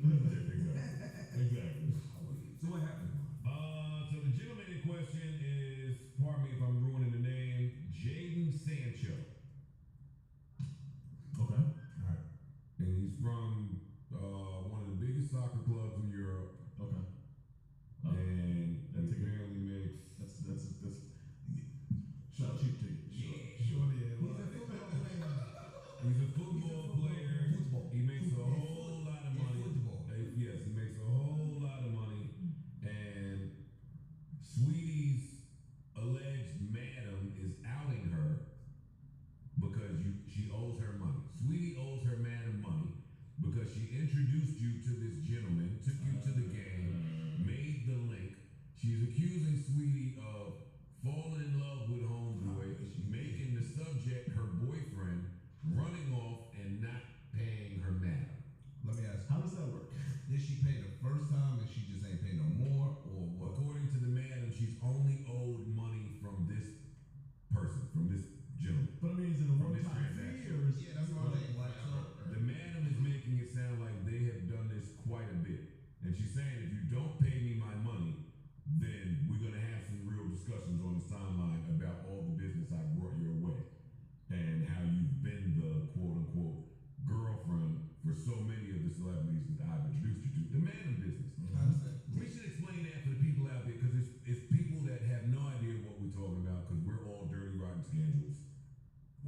Can somebody explain the madam business? I think there's no one better to do it than you. Yeah, that's your bag. That's your bag, but you got a PhD. Yeah. Paying hoes daily.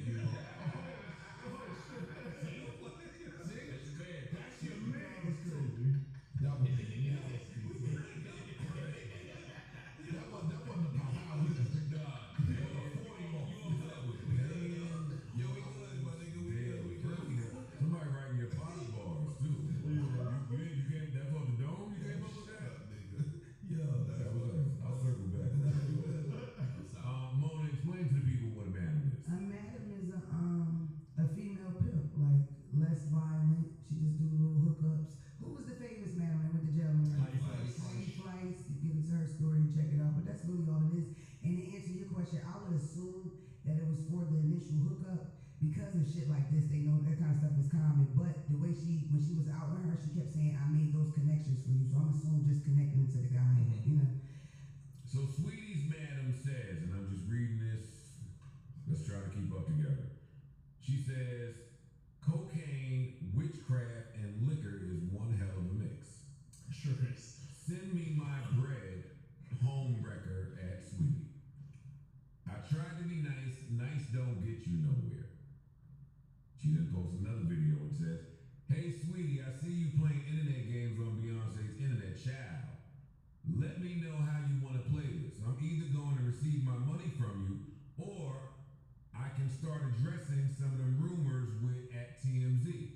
We spent almost a month in Africa. You should know I wasn't going to let you play me out of some money when ... Oh. You were supposed to drag out child. But go ahead. I did my best. I mean, I'm sorry. it's important to the conversation. Y'all know what we say about them African tricks and them African niggas. Do on your chest. Is that what y'all saying? Because that's what the fuck is going on. She continues. I'll tell a joke, but I ain't never told a lie. I sent you to Dubai because you never balled before and was depressed looking for a happy life. Took you to London, babes. Took you to Nigeria. Booked you on an Australian tour. I helped this girl so much only for her to play with my money at the end. I'm just missing my money from London. Pay up, cokehead, for I start naming the rest of the husbands that you was playing with. She continues. Can you please? I want to make one thing clear. I booked her for an appearance to visit the Chelsea Stadium and support the soccer team as my last post shows. Instead of paying me, she fell in love with the client and told him not to pay me. I was a road manager with her getting her deals. By road manager, she means madam. I was solid to this girl. She got what she wanted and never paid me. Simple, I want my money. Then she posts some screenshots of text messages. I don't need to read these. I think y'all get the gist of what's happening here. This is crazy. This shit more common than you think of. Oh, no, I don't want to say the other shit that they travel around with the girls getting all drunk selling that pussy. I didn't say the name. Oh, no. I just said they go around city to city wrestling with each other and getting drunk. And they sell pussy when they in some of these cities. It's common. It's a common thing. Like you on the internet with these big internet personas, all it is people that want to fuck them. Down to the smallest on the totem pole, nigga send you $75 on cash app for a picture of your feet. DM me. Or somebody can rent you for the night. You got all this. I mean, and then it's like when you think about Shit, DM us. I got a pedicure. Too, nigga. Alright. Make sure you fix them bitches up, Joe. For some feet? Anyway. So, When them niggas start hitting you, and that's the thing. When you think about Sweetie, right? When she's giving this lifestyle where she's doing music, she got this team, she got a label, she got whatever, and nobody really listens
that's the normal flow of the business.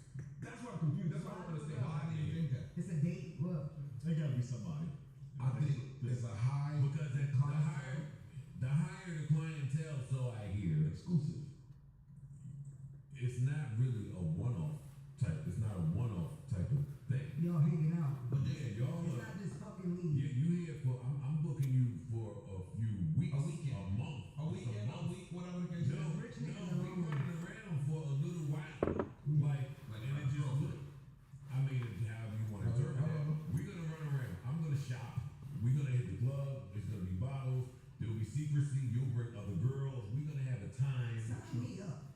No, but what if said client is married? Don't sound too bad. You might only get a weekend, and then that weekend, we're gonna live it up for the weekend. You're gonna do what you're doing, you and your girl. Bring one girl or two girls, y'all. Everything is on them.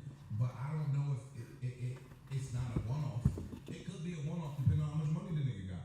Be clear, like nigga, the client dictates the terms. You don't dictate the terms. So if I got enough money, I'm dictating. I might got $250 for you for the night. At this level, it's not normally the client wants one night with this person though. And also we're talking about That's two people. intentional. We're talking about two people with some clout. Yeah, that's what I'm saying. The football player in London didn't look at Sweetie and say, "Let me get her for a night." That didn't happen, which is how they were around each other enough to even party, even get a boyfriend. And all No, that's a possibility. I'm just saying we just took it. All of it happens. Yes. All of it happens. No need for the back and forth. All of it happens. I'm just talking about in this specific case when we talking about Sweetie. I don't think it's one Yeah, off for time. her to have fell in love with the nigga, they had to be spending some time. Sweetie done been with. She done. And it sound like dude know the game. He got the relationship with the madam. Yes. She fall for him and say, "Yo, don't pay her." That's why would she want to do? Because I'm in love with you. Now I'm The ultimate goal is always to marry the nigga and beat the live on the sunset. but I still And want then after people marry their whores all the time. I get that, but I'm saying why would Sweetie not want him to pay it? Sure. Why would that? What? I don't want you to talk to this bitch at all Well, again, now you ever get up to again. play. I don't want you to talk to this bitch ever again. He knows the play. He paid. That's why he's. I got you true. That's true. I'm not saying He's right. He's right. the man is always the man's play. He's right. We don't know that dude knows the play. That is true. All we know is that they eventually got in a relationship. He's right.